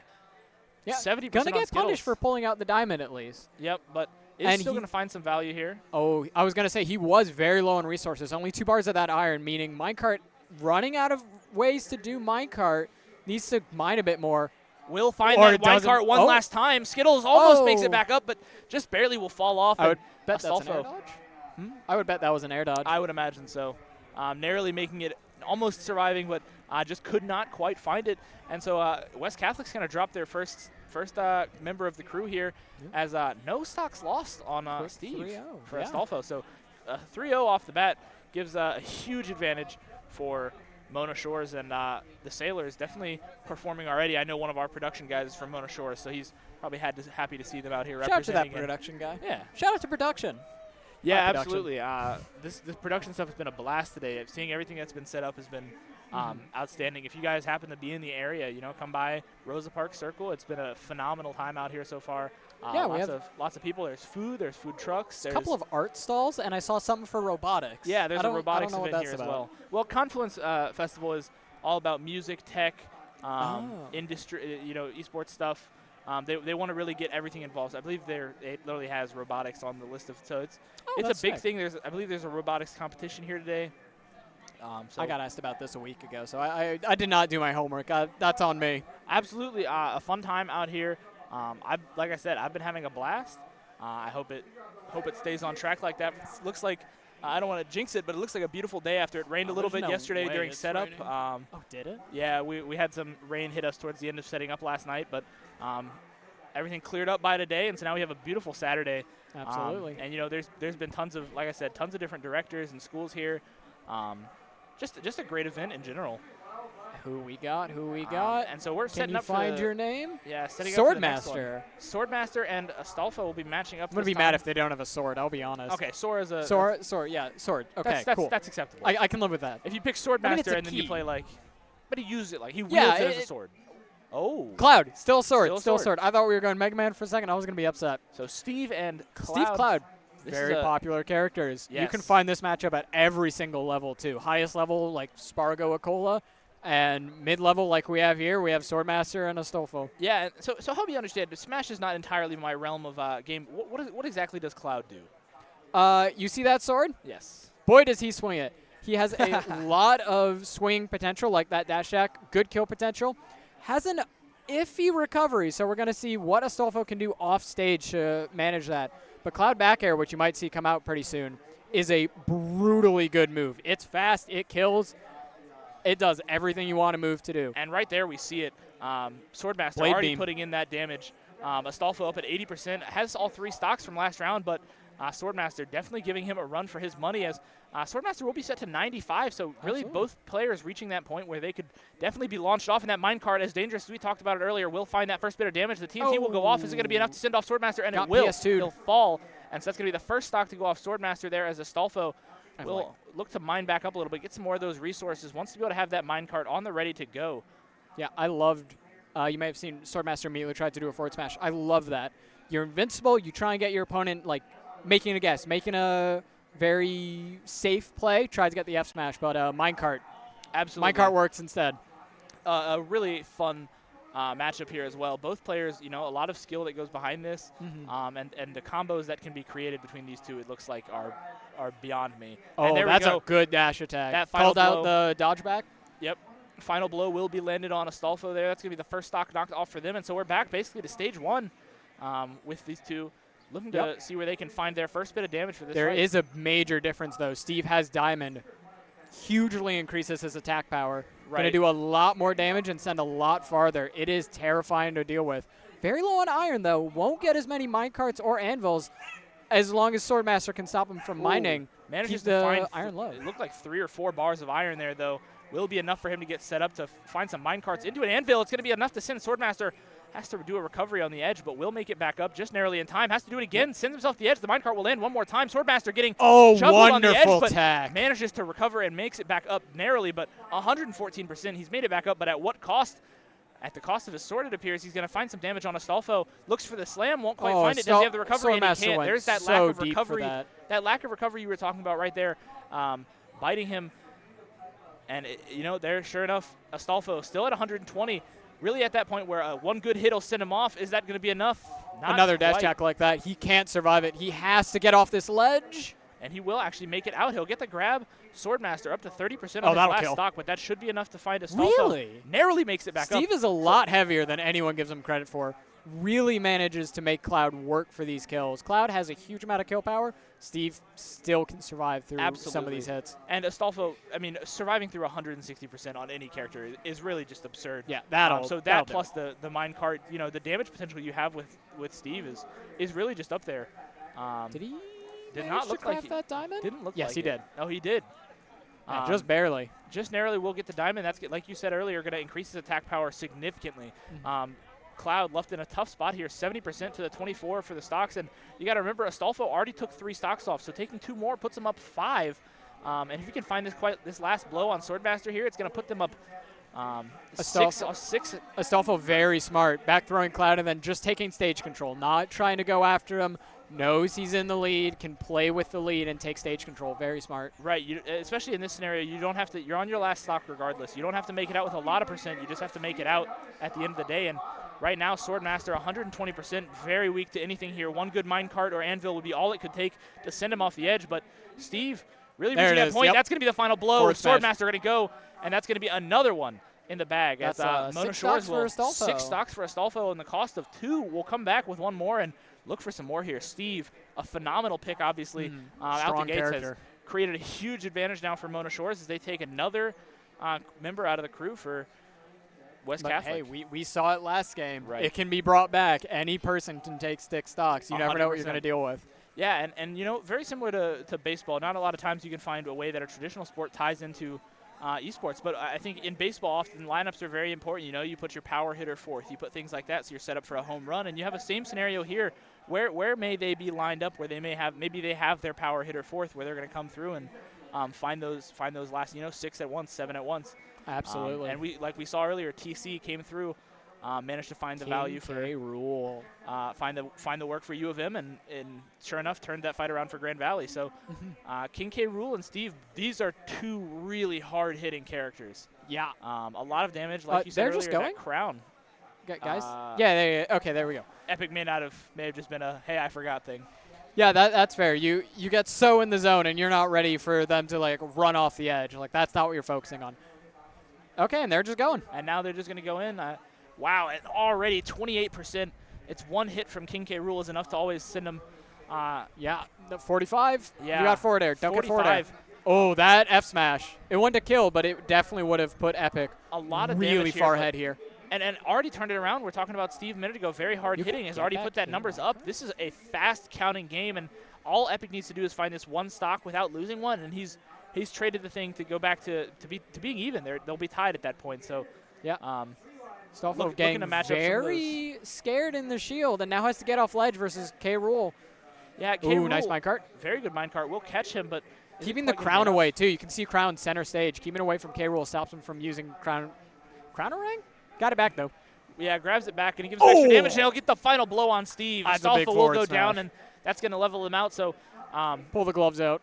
Moving on to their next matchup, we're going to have Mona Shores will be on their 3rd player here, but finally, West Catholic on their 3rd player. Mona Shores will finally be moving on to their 2nd member of their crew here. I wonder what we may see next. See what we get. Yeah, it could be anything. We've seen some really fun picks here today. I'm really hoping that I get to see either some Alamar, some Ice Climbers. These are some of my personal favorites. I don't know if you're seeing either I don't of those. see Very uncommon characters. Very uncommon. Very strong characters in the right hands, but they are uncommon. Formidable heroes in the right hands, but I don't know necessarily if we'll see that today. And I haven't heard of anybody here today being particularly affiliated with either of those characters. I know everybody's got their comfort picks. The other one I'm hoping for is Piranha Plant, favorite of mine. Just a character I picked up when this originally came out, and just been a part of Plant Gang ever since. You know. I think we've seen the most Ridley, which I love. I'm happy. I play Ridley. Right. There's so many Ridleys. I know there's me. And I don't remember who else has a Ridley. I already forgot. Well, and it's really neat to see that the game has grown this much. You know, you think about Melee, which had, a much smaller roster, and now with all these expansions, you have the Mii Brawlers all the way to Ken and Ryu and Mega Man. It ranges all over the place. You've got Mario, Dr. Mario, who theory are similar but not quite the same, and just bringing the whole roster here is going to be amazing. So right now we're going to have Jay up next. I remember seeing him walking around. That's going to be representing Mona Shores now. So West Catholic still on their 3rd person, but all 3 stocks remaining. And Jay Smash here going to have all 3 stocks, and will be the 2nd representative for Mona Shores here. Yep. The Sailors definitely putting in a fair bit of work there. Astolfo finding some, like we said, some really good kills. And what are we going to see from Smash? Terry. Looks like we're going to see some Terry. Terry is one of the sleeper strong characters. Absolutely. This is a very good character. A lot of kill power. A lot of very scary combos, especially once he gets to 100%. He can do 30% with one move, and you're going to like it. Yeah, and two once again, very hard-hitting characters in this matchup. The only thing being, I think Terry's going to be a little lighter than K. Rool by a lot. K. Rool obviously designed around being a very heavy and hard-hitting character, very slow to move, could play into Terry's favor. It's going to be up to Epic. Get that kill before Terry gets to 100%. Because if Jay's on point with those inputs, it's going to be very hard for Epic to get the kills off with how much control Jay can take. Absolutely, and finding that first blow already will only taking 50% will manage to find these combos. And this is what we were talking about. I was saying just a moment ago, Terry much quicker will give him that advantage into somebody like K. Rool. K. Rool very slow, probably the slowest in the game, I believe. Definitely up there at Ganondorf. Least. Okay. Ganondorf. But very up there. Yeah, regardless. absolutely. And so Terry can use that to his advantage, make sure he lands all these shots he needs to land these combos for Terry is going to be crucial in winning this. And Jay doing a great job of executing those so far, already bringing K. Rool to 66% on his second stock, evening the playing field here after losing one. And we'll find another. Jay going to bring down a second stock off Epic. A phenomenal play so far. I mean, really showing himself as a strong proponent here of Mona Shores. Absolutely. That crown, once again, the armor on crown, very underrated, but beats out moves a lot of the time. It is going to be Epic's greatest tool in neutral. You saw the power geyser. It's so scary. And great plays so far here. Epic taking 40% already, but Terry fighting for his life over there. The edge of the map, 125%, very low, but another good combo from Terry sets him up, and this is what we were talking about. That slow capability sets up for combos, box. And all it takes is one good one, and 3 stocks coming off Epic from Jay. A phenomenal performance, 3-0ing that one. Mona Shores absolutely been a dominant force today. Yeah, this is not a one-player show. It was possible, send out the Steve and everyone else loses the K roll. Absolutely not. Mona Shores is showing that they are all good players. They have everything they need. And Jay, I mean, that was just incredible performance there. Finding all 3 stocks, the combos were beautifully executed, waiting on the edge, the patience, the timing, and all it takes is that one final blow, and bam, that's the end of the fight for West Catholic. So they've got one person left in their crew, and now we get to that point I was talking about a moment ago with, you're at that baseball team, you're at that 4th person in your lineup. Are you about to hit a home run and turn the game around? So that's what they're hoping for here. Usually people in crews will have one of their strongest players at the back. Yeah. So we'll see what we have. Absolutely. In tug of war, you put your anchor at the very end, and sure enough, that could be what we see here. So what are you going to bring? What would you bring out to match the Terry? Would you go for a comfort pick, or do you want to go for something that might seem like a more favored matchup? I don't think Terry has any matchups or I'm not a Terry player, but Terry is a very well-rounded character, and a lot of the FGC characters are. I don't think you have any one character you're like, let's throw this at a Terry, even if you're only okay with it. You go, whatever your comfort is, figure out how the Terry works. I like to play a game called Don't Get Jabbed. That's fair. Stay out of the jab range, don't get jabbed. You'll probably beat the Terry, but I don't know if it'll work in this case. This Terry is showing up a lot. Yeah, that was a very impressive set of combos there. Hands down, probably one of the cleanest sets I've seen from somebody so far today. And looking over shoulders, there's been some impressive plays so far, some beautiful combos, cancels, and recoveries pulled off today. But I got to say, that was absolutely beautifully executed as we saw all 3 just landed a similar combo each time, very much at the edge, finding that last jab down, and it's enough to send him off. And I think they're going to look for a similar thing here. Hope they can do that again. Jay. Final Destination. I like the idea. Ness. I love this counter pick, actually. Terry's character gets a lot off of the platforms. Ness can, but this wide open space on Final Destination, huge counter pick swing. Yeah, and like we said, could be the anchor of the team here. We're wondering what Azip is going to possibly opt for, as we're going to see some fights starting out. Terry going to land a couple blows, but it's not quite going to be enough. Something we didn't see in K. Rool is that Ness is a lot lighter, and not really going to be the same situation as K. Rool, where it's slow and necessarily capable to find those combos. Instead, it's going to set Ness into a lot lighter, quicker movement, maybe more evasive to getting these combos off in the first place. But right now we're seeing even trades, pretty much 40 from both of them. 3 stocks on each, but Jay, only the second member of Mona Shores, while right now we're on the anchor, the last member of West Catholic's team. So let's see what we've got here so far. The more going back to Ness's light. Ness's hello. Maybe. Other thing is Ness is hello again.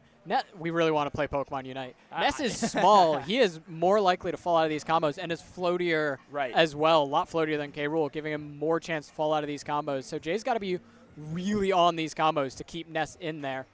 Yeah, there won't be nearly as much of what we saw with K. Rool, where you hit that final blow and it's the very end of the fight. Ness definitely able to recover from those, especially with that up special, capable of really recovering some. May have been a little early on that recovery there, leaves him vulnerable, weak in the sky, but he will land a shot Good on up Jay. smash, calling out that spot dodge. It's a strong option in any defensive situation, but 100%. you call out a spot dodge, you can get massive punishes. And lands a little bit more value there. The smash attacks making some space for himself.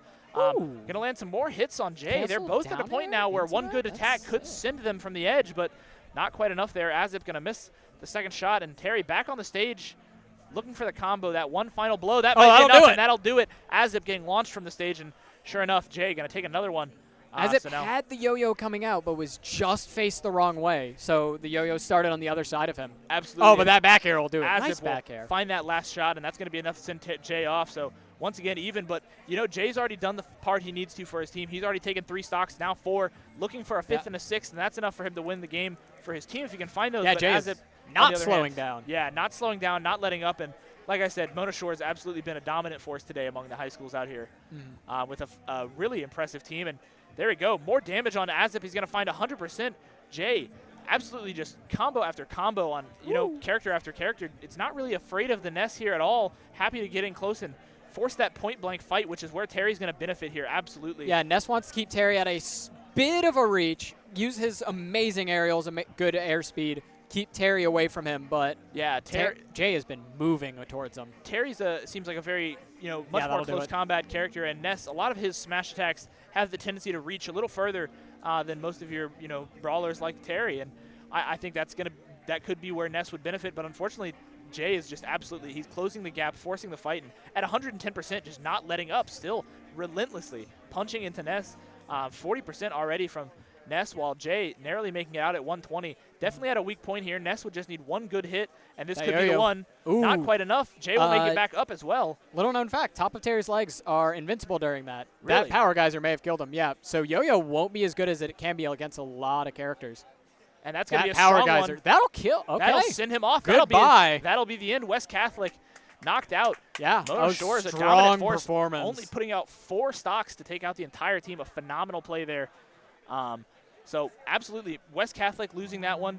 Unfortunately, going to be the last of that one, so that match should be over right about now. So unfortunately, that'll be the end of that one for West Catholic, as Mona Shore's, like we said, dominant performance from them. Yeah, that was very impressive. Both the Steve and Terry taking a lot of space, using the space they had well, keeping stage advantage, and taking their combos and taking them to the edge. Absolutely. In the meantime, we're going to be waiting for another game to get started here. It shouldn't be too long, so stick around, get comfortable, and we'll head into a break just now.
portion. The round robin portion is over, and now we have two Ridleys. We got LTU versus MSU. We're starting out the Rydra versus Stode. We've been talking about the influx of Ridleys in Michigan Smash all day, and here we go as it comes to a head in this bracket stage match as Rydra versus Stode are playing up against each other. Stode put up a couple of great performances earlier, did pretty solid against MSU earlier today. Maybe it was OU, I'm not sure. He played well. It was St. Xavier. Oh, thank you. Yes. St. Xavier did took 9 stocks, but that is going to be that's deep. He's still going to make it back though. Still 122 to 12%.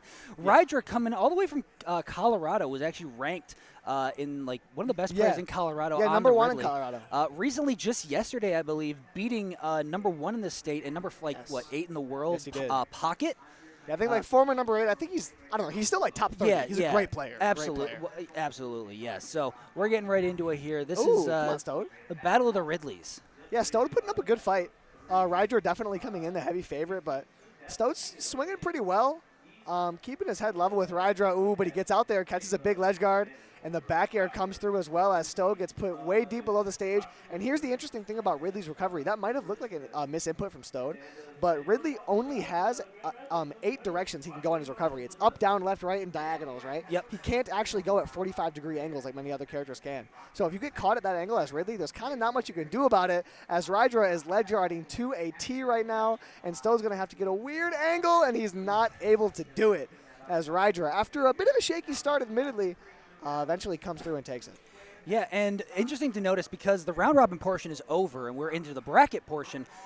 This, instead of just being one crew battle to determine who moves on, we have a best of 3 format. So Yes, we do. the teams have to win 2 consecutive crew battles or best 2 out of 3, just like, rock, paper, scissors, in order to move on to the grand finals that we're going to end today with. So already with Rydra starting off with a very hot 3 stock against in the Ditto against Stode, just really putting MSU on a good opening foot. Yeah, and that was one of LTU's strongest players. Yeah. So they're gonna have to dig deep here, as MSU coming in as the heavy favorite of not only this whole tournament but this set as well. Yeah. We've mentioned it before. I'll mention it again. All of MSU's players are or will soon be ranked in the state of Michigan in the top 15. Very solid players over there on the MSU team. And it's incredible to see that throughout the entire state of Michigan, from, as you can see here today, from the high school level to the collegiate level, an increased investment in esports in general. Yeah. Obviously, there's Yeah, you love to see it. schools, one that is not actually present today, Northwood University, which is well known for having. Wait, where are they? They're very good. Well known for having not only the number 1 and number 2 best Rocket League teams in the nation. They were the grand finals of last year's College Rocket League was Northwood A versus Northwood B. It's crazy. They like the best Rocket League school, and then they have so many. They also have one of the best collegiate Smash crews as well because of their influx of talent from So Good Pop and JJ. Unfortunately, not here today, but it just in general across the state, what you see, what MSU is doing here, LTU, the investments. Yeah, it just goes to show you. The new investments from Ferris as well with the new building. It's like esports are on the up and up, and now is the best time to get in on the ground floor, so that way you can come along for this amazing ride we're going to go on. Yeah, and on screen right now we have a self-proclaimed trash Nest player doing pretty well against Rydra. He does lose that first stock, but not after putting up a really decent fight, 97%. Not looking like Rydra is just going to run through the whole team too easily. Yeah, and as Trash comes through with a solid start. Had the kill setup he was looking for with the PK Thunder into the possible up air, but it doesn't matter. He's going to land the back air instead and still take the stock. And already there goes Rydra's first stock. So let's see if good air dodge, but you got to be careful. Yeah, no, Rydra knows exactly what you're going to do. If you're just sort of hovering out there looking to recover, has the perfect spacing for those down angled F tilts to interrupt any kind of recovery like that. Yeah, Rydra playing the Ridley, one of the best ledge guarding characters in the game, so it makes sense that he would be one of the best ledge guarding players in the state. As we see right there, a perfect example of it, as Trash does not have the leg. He knew he couldn't make it. He opts to just send himself off to the right side of the stage, as Rydra takes another strong couple of stocks back to back. Yeah, and just like that, there's half of LTU gone in this first match. Yep. It's like Rydra. That's what MSU does to people. That's what happens. I said it up on stage, and I'll say it again. It's like the Murderers Row Yankees. It's like the modern day Braves. There's not a single player on MSU's team that you can relax. Okay, we have this player up next or something. No. Yeah, this one's a gimme. We can relax a little. There's no gimmies here. Everything is going to be so every single player on MSU's team has at one point or another played a high leverage grand finals to win it. Every one of these players has won a tournament. Every single one. Yeah. Some of them, a lot of them, multiple. Most of them have won big important tournaments. I'm sure all of them have won plenty of tournaments. Top 8 regionals. It's extremely strong players. Can't say enough, and it's just how so strong MSU is from top to bottom. They brought 6 players out today, and each one of them, like you said, PR or soon to be PR. So it's going to be a tough thing to beat, and we're going to see LTU with, I believe this is. Yeah, we saw on stream earlier against that Xavier squad. Yeah, this is Dugatar. Yeah, Dugatar. Saw him playing pretty solidly, but again, against Rydra, there's only so many things you can do here. Only so many things you do, only so many ways you can land back on stage. Utilizing deep breathing, which is going to give her that little power boost on her moves and stuff, make it a little bit faster. have her moves hit a little bit harder, but my goodness, the soccer ball can be reflected and knocked back at you. So you got to be careful of those return to sender moments. Yeah, you absolutely do. And Dugatar's playing pretty well here. But we've seen this time and time again against Rydra so far, where the first dog will be kind of back and forth, a little touch and go for him. But then the moment he gets his footing, he can kind of just run away with it on the second two. So Dugatar going to try to avoid that and maybe bring us to a second MSU player here. Yeah, one of those things that you have to be careful of, especially with Ridley, is as your percent keeps growing, Ridley has a command grab that is very difficult to mash out of. If you're at too high percent, Yes. Ridley can just grab you and sort of drag your face from one end of the stage to the other, throw you off, and still take the stock. Like, it seems like you have all day to mash out of it, but no matter how hard you press those buttons, it's not going to get you out of there. Ooh, a little down throw into back air for Rydra, as the damage is getting put onto Dugatar, who is just looking to take another stock here, all the way at 153%. Dugatar is threatening to put up one of the stronger performances from LTU in this set. As the deep breathing is out, that's going to be threatening for Rydra, but he's just kind of playing patient. He's taking his time. He knows what he's got to do. Yep, patience. This is that kind of soccer ball setup, and with Wii Fit trainers, they can sort of just set up the soccer ball, and they don't even have to like spike it immediately. They can let it drop, and it can interact with a bunch of their other hitboxes in wacky ways to send at unique angles and really catch your opponent off guard. Yeah, it's really interesting to see the ways that Wii Fit trainer players can get creative and work around that soccer ball. Rydra going for a deep ledge guard, and it works out. Dugatar getting too scared, pulls the trigger on the up B a little bit too late. Loses that stock, but now 183% on Rydra. He could lose this stock at any moment. Yeah, but you don't want if you're Dugatar here, you got to get rid of the stock. You don't want to be carried off stage like that. Maybe not even go for the spike. Take the easy back air instead. Dash attack, not going to do it at 209. Ridley's still a light character, but if you're not landing your big moves, that you're sort of poking and prodding, yeah, you're not really gonna finish that stock anytime soon. Yeah, taking the stock for Dugatar here is absolutely crucial if LTU wants any chance of even seeing a second player out of MSU. Because if he's not able to take the stock, then Rydra gets to reset at 0% on his next stock against the next player. Deep breathing online that allows Wii Fit to also recover a little bit of health. One of the few characters in this game that has a reliable way to restore health instead of keep building instead of just sitting there stagnant as it keeps building. So Dugatar pushed to the corner, finds his way back to the middle though. This is where he's going to be working from. The Nair is going to send him off stage, and the forward air to boot.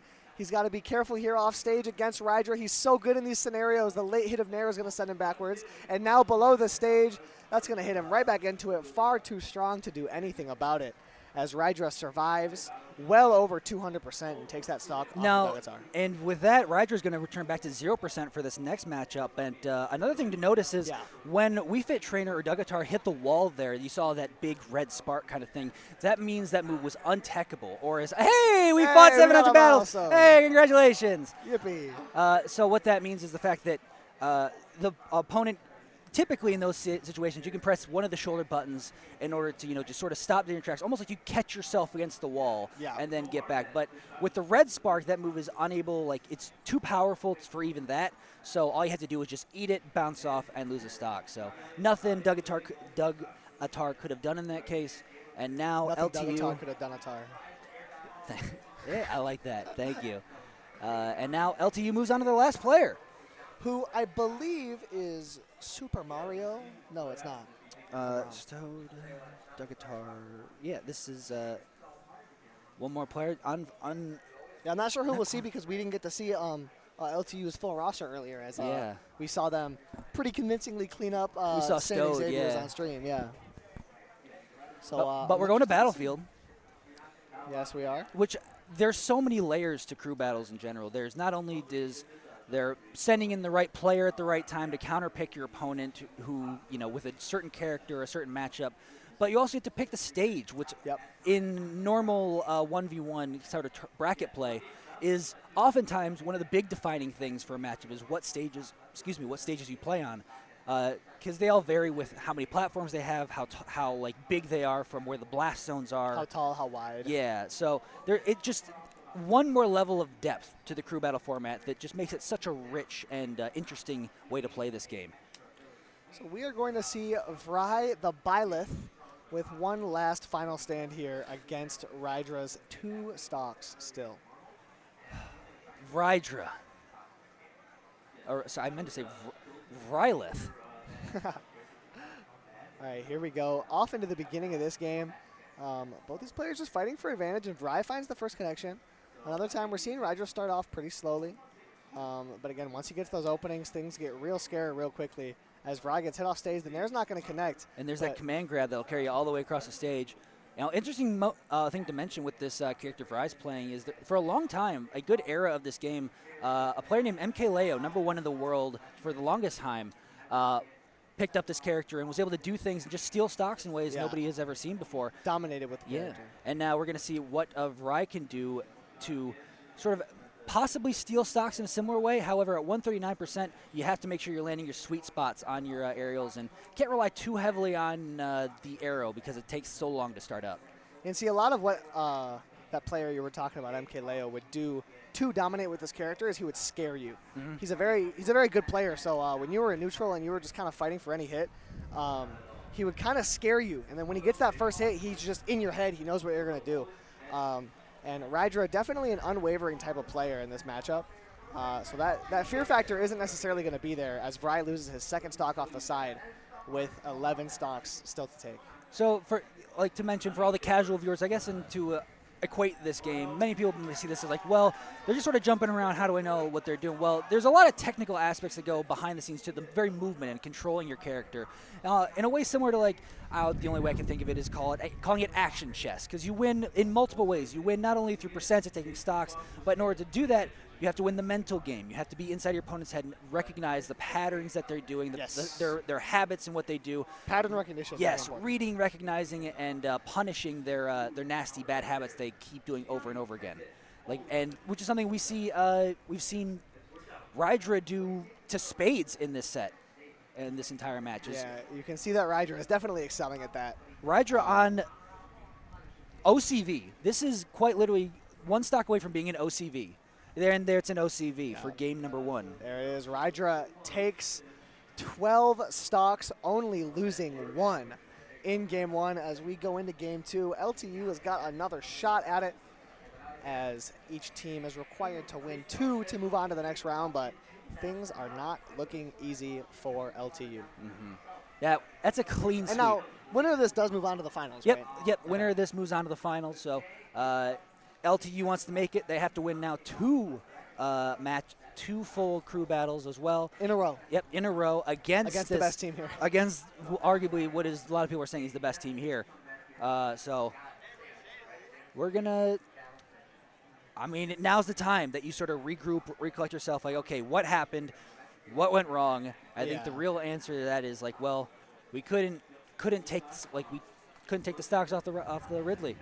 Got punished, got caught off stage too many times. He was just always there with the right answer. Yeah, and it does get to a point where it's entirely possible right now that LTU is just thinking, well, let's just try and take 3 stocks next time, move on to another player, unlock a new opponent type thing, where they recognize that the mountain might be a little too tall to climb, but they're going to see what they can do. They're going to go out there, they're going to have fun. Because if you're MSU in this case, do you just send Rydra out again?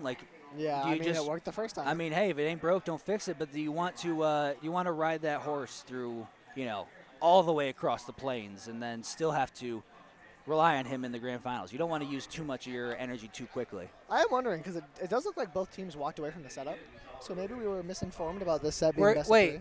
Was Grayson? Huh. I suppose we'll see in a moment. Yeah, keep But oh yeah, we got someone's attention. Is bracket best of 3? LTU and MSU got up after 1 match. Oh, hey. I don't think the players knew it was a best of 3. They all kind of disappeared. I don't think they knew it was best of 3. I don't think they knew it was best of 3.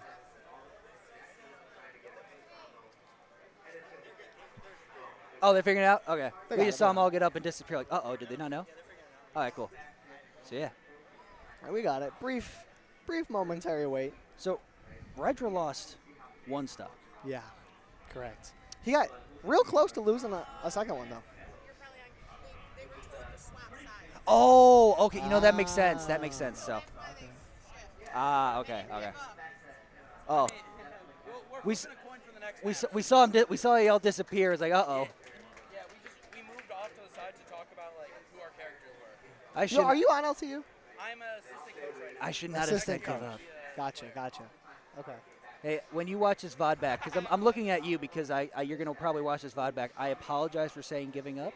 I did not know that did y'all you had say to swap that? I didn't hear sides. that. So I did not know y'all had to swap sides. That's not. I never made a claim of giving up. Well, yeah, for the audience at home, what just happened was the two teams had to swap the sides of the setup that they're playing Thank on. you. Kind of similar to what they do at like halftime Tennis. in football or tennis as well. Just because there actually is a physical advantage. I don't know if you can see behind us, but one of the sides, one setup is a little bit more in the sun than the other one is. So they're switching sides to even out the playing field a little bit more going into this second game. Absolutely. And they're still deliberating. Yeah, they're just setting up, sitting Thinking, down. We were just scheming. talking to LCU assistant coach Super Mario, who is a solid player in his own right. So I was wondering, because I thought he was on the team, but he's a coach. So Mario. Respectable job. Yeah, respectable job. Somebody took out the switch. Uh-oh. Uh-oh, we lost the visuals. Also, make sure, for you personally, this is me talking to Finesse, make sure you keep track of this cord, because this is the HDMI connected to it. And last time I might have done that. Was that me? Last time I sat down, it was disconnected. But no, it's not you. It's not you. They just actually took the switch out of the dock. Hey, Jono, are we like production? Can they see us? I don't know. People are walking Production, through can they hear us? It happens. Can they hear? Are we live? Can they see us? No, we're good. Thank you. Shout out production. We love production. Shout out Ferris State, the TDMP, the television and digital media production. They're the ones taking care of us. And esports production, of course. They're taking care of us today. Yeah. One of the best in the game. I Production teams, the unsung heroes of just about every Oh team. yeah, I watched them do phenomenal work for 5 years across all kinds of stuff from Valorant to League of Legends, Dota, all of it. And Versatile. Yeah, versatile. Like they also they got the production truck out today that brought the one they use for like home football games, home hockey games. So nothing but the best here for. Yeah, we love a production truck. Nothing but the best here at Art Prize.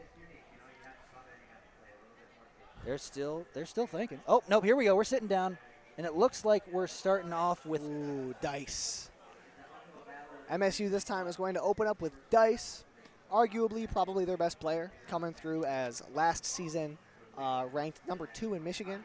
Has since slid a little bit this season, but I said it on the main broadcast earlier. I'll say it again. Not due to his own misplaying, just the rest of Michigan has gotten so good recently. Yeah, Dice didn't fall off. The cliff, the mountain just grew. Yeah, the mountain got taller. Yeah. True. Good way of putting it. Like Dice, it turned from Mount Kilimanjaro into Mount Everest. It's still you still got to climb a ways, but it just got a little bit you still went just as high up. You just didn't fall down. You still climb Kilimanjaro. Oh yeah. But there's more Everests around every day. But hey, people climb Mount Everest every single day. Exactly. As we see GGK setting up his controls.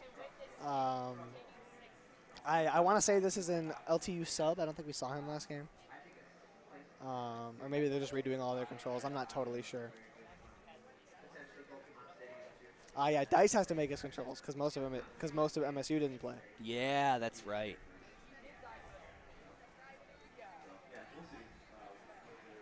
Dice is on Michigan State, yes. Yeah. Dice of MSU coming up next. Known by many names around these parts, from Mike Dyson, Dice Spice. But really, he has one of the coolest names. Oh yeah. I'll say. To have your name be Dyson is crazy. It's crazy. It's up there with Rex. That reminds me, we were at Colt. A restaurant after a tournament one time, and we all paid with cards. So the waitress is reading off all of our names. So it's like names like Paris, Kenshi, and all these cool names. And the waitress is like, "Wow, you guys have cool names." And the very next names after she said that was Nathaniel, Zachary, Ethan. Just boring. Anyway. Just dropped off the table. But here we go. We got GGK versus Dice. We got a Bowser play, which is going to be Dice is like, ooh, a Bowser, sort of licking his lips at that one because a big body going to be very prone to getting comboed heavily, which is the name of Dice's game. He really loves that. You just find one up tilt, and then it's off to the races right there, going for a little fair drag down so that way he could get the grab. Instead, he's going to go take him up and send him right back down. Yeah, and Dice also no stranger to the Bowser matchups. There's a couple strong Bowser players at MSU. As you see right there, he gets him up on top of that platform. And what Falco can do, if he grabs you on the platform, he can up throw you, and then he can up air you. And that's going to take a stock super early. Yeah, sending Falco to this stage with like all these platforms and stuff is just like it's risky. It's like taking a 4-year-old to a playground. They're going to be everywhere, jumping on everything, and you're going to have to follow them like a tennis match. Like what? Yeah. Over here? Huh? You're going to have a hard time keeping up, to say the least. As GGK is doing pretty solid, though, has Dice up to 74%, threatening to lose a stock in his first match, just as Rydra did. But that down air is going to take that stock as GGK on the back foot. Yeah, and look at that, sub 100%. Now Dice has GGK right where he wants him already with a quick 2-stock lead. Down throw, this is gonna lead to some only one.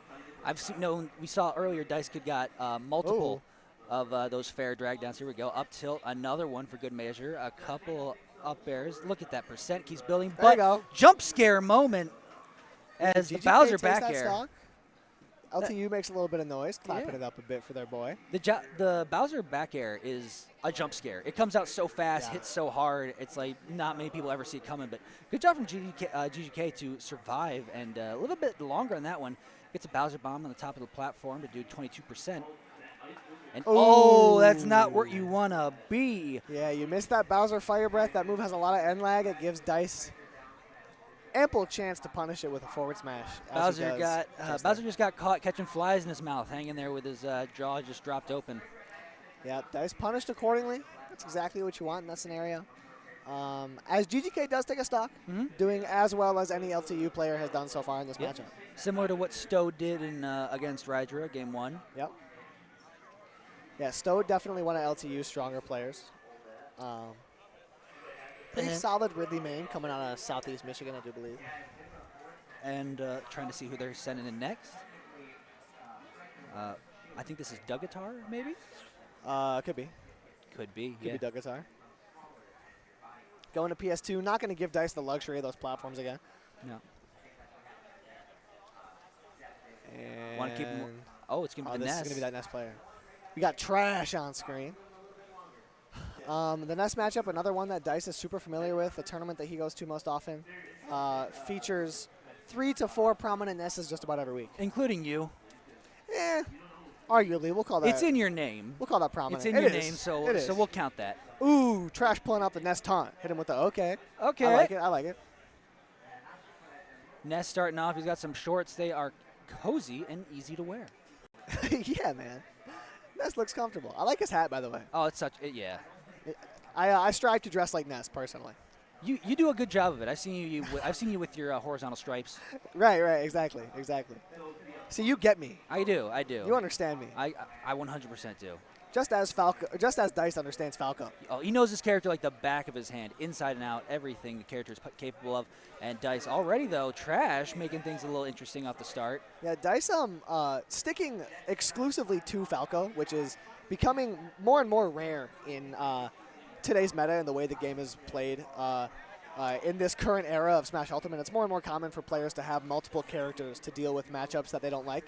But Dice has always and seemingly will always stick to this Falco. Yeah, there are the players that, there are certain characters that are viable to solo main, like you can just play them, some of them obviously being like Steve, Kazuya, what have you. But it's becoming more and more common that since there are so many characters in this game, like 92, there's so many different matchups as well. There you go, Trash. Okay. Take another stock. That it's become more and more common for players to pick up more than one character to cover their main character's bad matchups. Yeah, or even ones that they just don't like. Like, playing Falco against Cloud feels kind of weird. I'm just going to pick up somebody. Shulk is goofy. I need something for that. Shulk is goofy. But as Dice gets a grab on the platform. These Dice combos. Yeah, when Dice gets rolling, things can get scary here. Is that falling there into jab. Trash is putting on some good pressure on the Dice's shield. He's got pretty solid nest fundamentals. I'll give him that. With the up throw up air on the platform, DI'd well by Trash, though. He's not going to lose that stock, rather. The fade, I love that. With the fade back fair to get him on platforms, we could grab him for the up throw. My goodness, Dice knows everything here. 2 lasers in a row off stage for Dice. He is a sniper, to say the least. As we see that PSI magnet coming through on stage. The movement was pretty good for Trash. He definitely seemed to know his way around the character, but again, Dice, too practiced, too good, too solid in that matchup. As he takes that stock, only losing 1 stock. Yep. But again, LTU faring better so far in this than they did in the entirety of the last set. Yes, already they've added 1 more stock to their entire last game's total, so progress is being made. Let's see if now they can do the most difficult part, is to take this last one off Dice and and they bring in the next MSU player. Already for LTU, that feels good. You know what I mean? You've played better. You made an adjustment, and it worked. One of the best feelings in anything, when improving at anything, is struggling with one thing and then overcoming it, and then you do better next time. Absolutely. So I got to imagine that's got to feel good for LTU. Taking 2 stocks instead of 1, it's, maybe not too much in the grand scheme of things, but you're out here to have fun, and they're having fun. Absolutely, absolutely. It's now we get to turn around and see. It looks like they're sending in Stode against Dice. Okay, I like it. Couple of big winged individuals on screen up next. Which is weird because, Falco is a pilot. Falco's already a bird. He doesn't really need. Yeah, true. Wait, what's the deal with that? Falco flies a plane. You got wings, bud. I mean, that's why Falco only has a very big double jump and doesn't. Falco only has a camera back there. But yeah, Falco could jump up super high. Very solid player. There's a bigger TV over there, by the way. All right, what do we got? The Ridley coming out for Stode. Yeah, starting on a hollow bastion. Lose that stock. Yeah, the Falco doesn't. That's why Falco doesn't have multiple jumps. He just has 2 very big jumps. Yeah, he gets up just as high as some characters with multiple. Yeah, he gets 1. He can flap his wings once for some extra boost, but doesn't have the wing power like Ridley does. Ooh, I like that reflector off stage to keep Stode at the ledge. And here, that's the thing. It's another example of, like, if Ridley can't wall you out well enough, if someone gets in on you, it gets rough real quick. No, there's a big TV over back that way, too, yeah. But oh my gosh, off the top, that's the hollow bastion difference. That platform has the same dimensions as another stage that doesn't have that platform, Final Destination. So with it there, it makes taking stocks off the top a little bit easier. Yeah, it definitely does, as Dice is going to take that stock pretty early. Stode finds a bit of damage, but here's another example. The moment someone gets in on Ridley, it gets ugly really quickly. Nair, okay, he's on platform. You got to be careful. Dice is going to know better than anyone, having to practice against Rydra consistently, being on the same team, that you want to make sure you land your techs on platforms. You want to make sure you can get up quickly and really rebound without having to get stuck there, because you fail that, and Ridley's got an up smash waiting for you. Ooh, Dice at 94%. Stode is threatening to take this stock. That'd be a great feeling for LTU. Unlock a second player from MSU. As Stode, the F-tilt barely not going to connect. Stode's having a great stock here, though. Going toe-to-toe with young Dyson. Back hit of that Nair is not going to do it. Stode tries to fall on him with a back air, but it doesn't work out. And there we go, a little F-tilt. Not quite going to take it. But Dice still in a very precarious situation. The dash attack doesn't quite do it for Stode. He's putting on great pressure right now, and that side B definitely will do it. As Stode takes 2 stocks off of Dice and brings it to a second player for MSU. Now, if you're MSU, do you just send in Rydra again, or do you let LTU see more of your players? Like, do you let do you let ArcD run free? Do you let Suspect run free? Because you brought 6 players, you can really go anywhere. You can send in Hawk, Crash. Yeah, that's the cool thing about the way MSU chose to go about this tournament, is that you're only allowed to play 4 players in any individual crew battle, but they brought 6, which means that they have 2 extra players and characters to choose from when they're counterpicking. So if one of their guys who would typically go in second thinks, I don't really like this matchup, I think you should probably do it, that's totally fine. As we hear a pretty big celebration going on off stream. Yeah. We got Oakland and U of M going at it as well to see who also can make it, to see the other team that's going to be in grand finals later. Yeah. Sounds like Oakland University won. Patented pop-off from one of Oakland University's the players. Trisket going crazy. Come on! It's always the same celebration. Yeah, I love to see it. It's actually so exciting. It's so fun. There's a guy on Oakland's team. He usually plays last. His name is Trisket. Every time he wins, he goes, "Come on!" And it's always fun. Oh, yeah. It's always a blast. Love to see Triska get hype. As now I looked behind me and I saw Suspect sitting down. Ooh, he hasn't gotten to play much today. He was saying earlier, little fact from Suspect. I don't know if he was lying, but Suspect has never been knocked out of a crew battle while playing for MSU. Every time Suspect has gone in, he has played until everyone on the other team has been knocked out. Well, when you play a character like Kazi, it's much easier said than some other players. So Suspect pulling out one of the strongest, hardest-hitting characters. A lot of people, there's actually been a vocal group of people that say Kazuya should be banned in crew battles specifically because of how powerful he is in this format. Just being able to come in and make any amount of stocks disappear with that 0 to death potential, it requires like perfection from one or your players, or it's one of those characters that can easily just snowball out of control before you know it. Yeah, Kazuya is a type of character that definitely requires pristine execution from both sides, but specifically Kazuya's opponent. If the Kazuya has his combos down and is consistent with his punish game, the opponent has to play dang near perfect to avoid super long extensions and losing stocks from getting touched once. Absolutely. So I definitely see why people would get frustrated to the point where they consider banning the character. Mm-hmm. And when you see other, like, what Suspect has done in the short collegiate season already, along with other characters like Poison Jam and what we saw earlier today on this stream with Captain Bat. Yeah, Captain Bat. He's playing pretty well. It all lends a lot of, some weight to that argument. Ooh, a Suspect gets stuck below the stage here. Stowe doesn't make the most of it. That is one of the only spots where Kazuya specifically struggles quite a bit is off stage, and Ridley absolutely thrives in that scenario. Absolutely. So I could definitely see it in this matchup, Kazuya and Suspect having a rough time off stage if Stowe is able to get him there. And here, getting back on stage, side B. Good movement there from Stowe to avoid the big swing from off the stage from Suspect. As Stowe is playing super well here. Yeah. Suspect coming in as a massive favorite in this matchup. Stowe is putting up a great fight. Okay, yeah, dash back doing everything you kind of want from a Ridley in this matchup, staying in that mid-range where Kazuya, his moves just barely miss, and you can kind of outrange him with the big tail. Yeah, that's the thing that Ridley can kind of do almost more than any other character is just like remain stationary and wall your opponent out without having to move too much. And Stowe is doing that super effectively so far as we see Suspect way off stage, and Stowe's going to look to pressure. Has Suspect above him. That's where Kazuya doesn't do well, and the command grab is going to take it. Stowe is playing immaculately right now. And doing exactly what he has to be. And that is perfect, because now up B, oh my gosh, almost killing off the top from below. Wow, what a recovery. What an angle, dude. But it doesn't matter. Stowe is playing different right now. Yeah. And like, that's the thing. Typically, I mentioned something like this earlier. Uh-oh. Oh, catches him on the platform. Okay, he's back. Yeah. But typically, in a spot like this, where Stowe is going toe-to-toe, going totally even with Suspect, this would be awesome for Stowe. He's thinking, wow, I'm playing amazingly. But when you're behind in a crew battle format, you need to be dominating your opponent. Just going toe-to-toe is not enough. But Stowe right now is putting up a great fight. Gonna make it back, gonna get that. He's been getting a lot of those command grabs. We've seen Suspect try to spot dodge it as well, but like just not get the timing right. Okay, laser, little space. Yeah, Stowe with a little forward smash there looks to call out Suspect's dash in. And Suspect is trying to play patient, but Stowe is just kind of picking him apart. Playing around Suspect's timing very well, and he gets that grab off stage. This is where Suspect struggles the absolute most, but he's able to make the most of it with that little projectile. Gonna land the laser, but the dash attack, okay.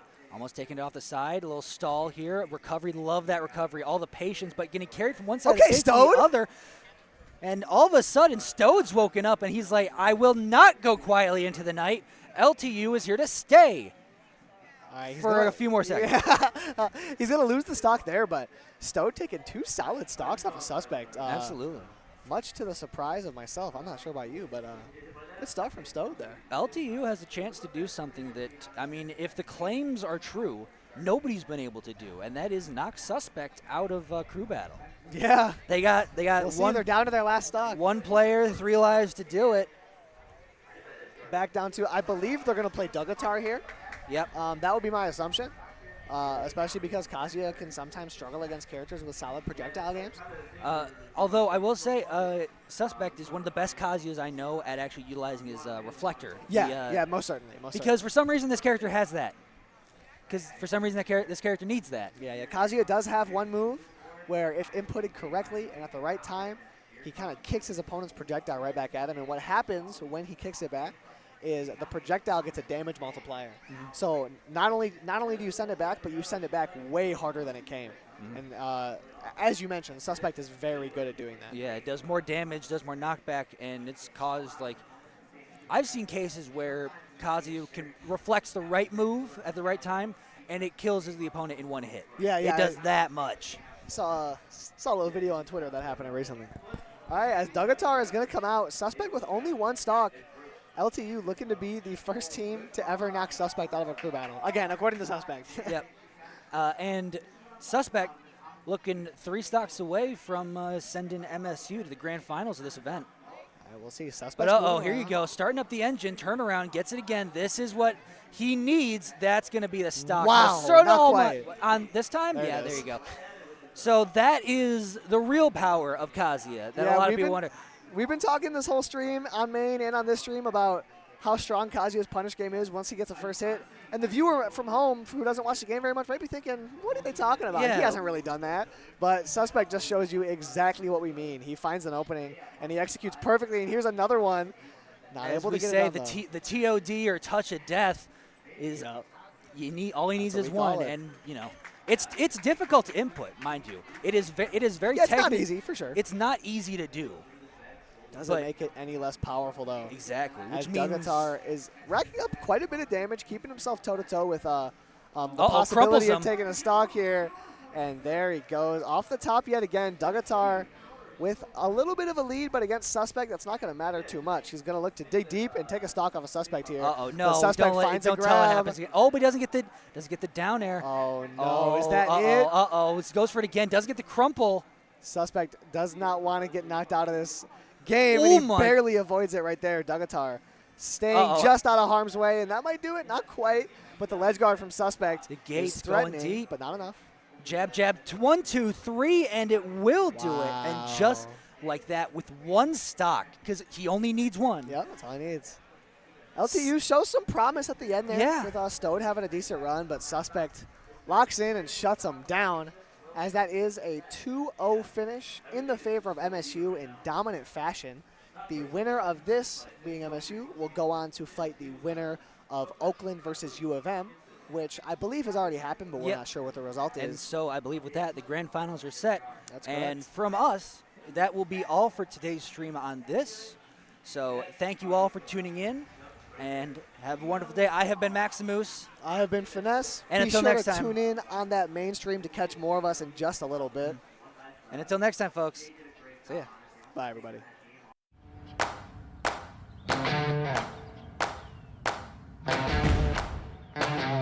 Somebody once said life moves pretty fast, and that's exactly how we like it. First day, first year, you're diving in, head first. Don't just find yourself, make yourself.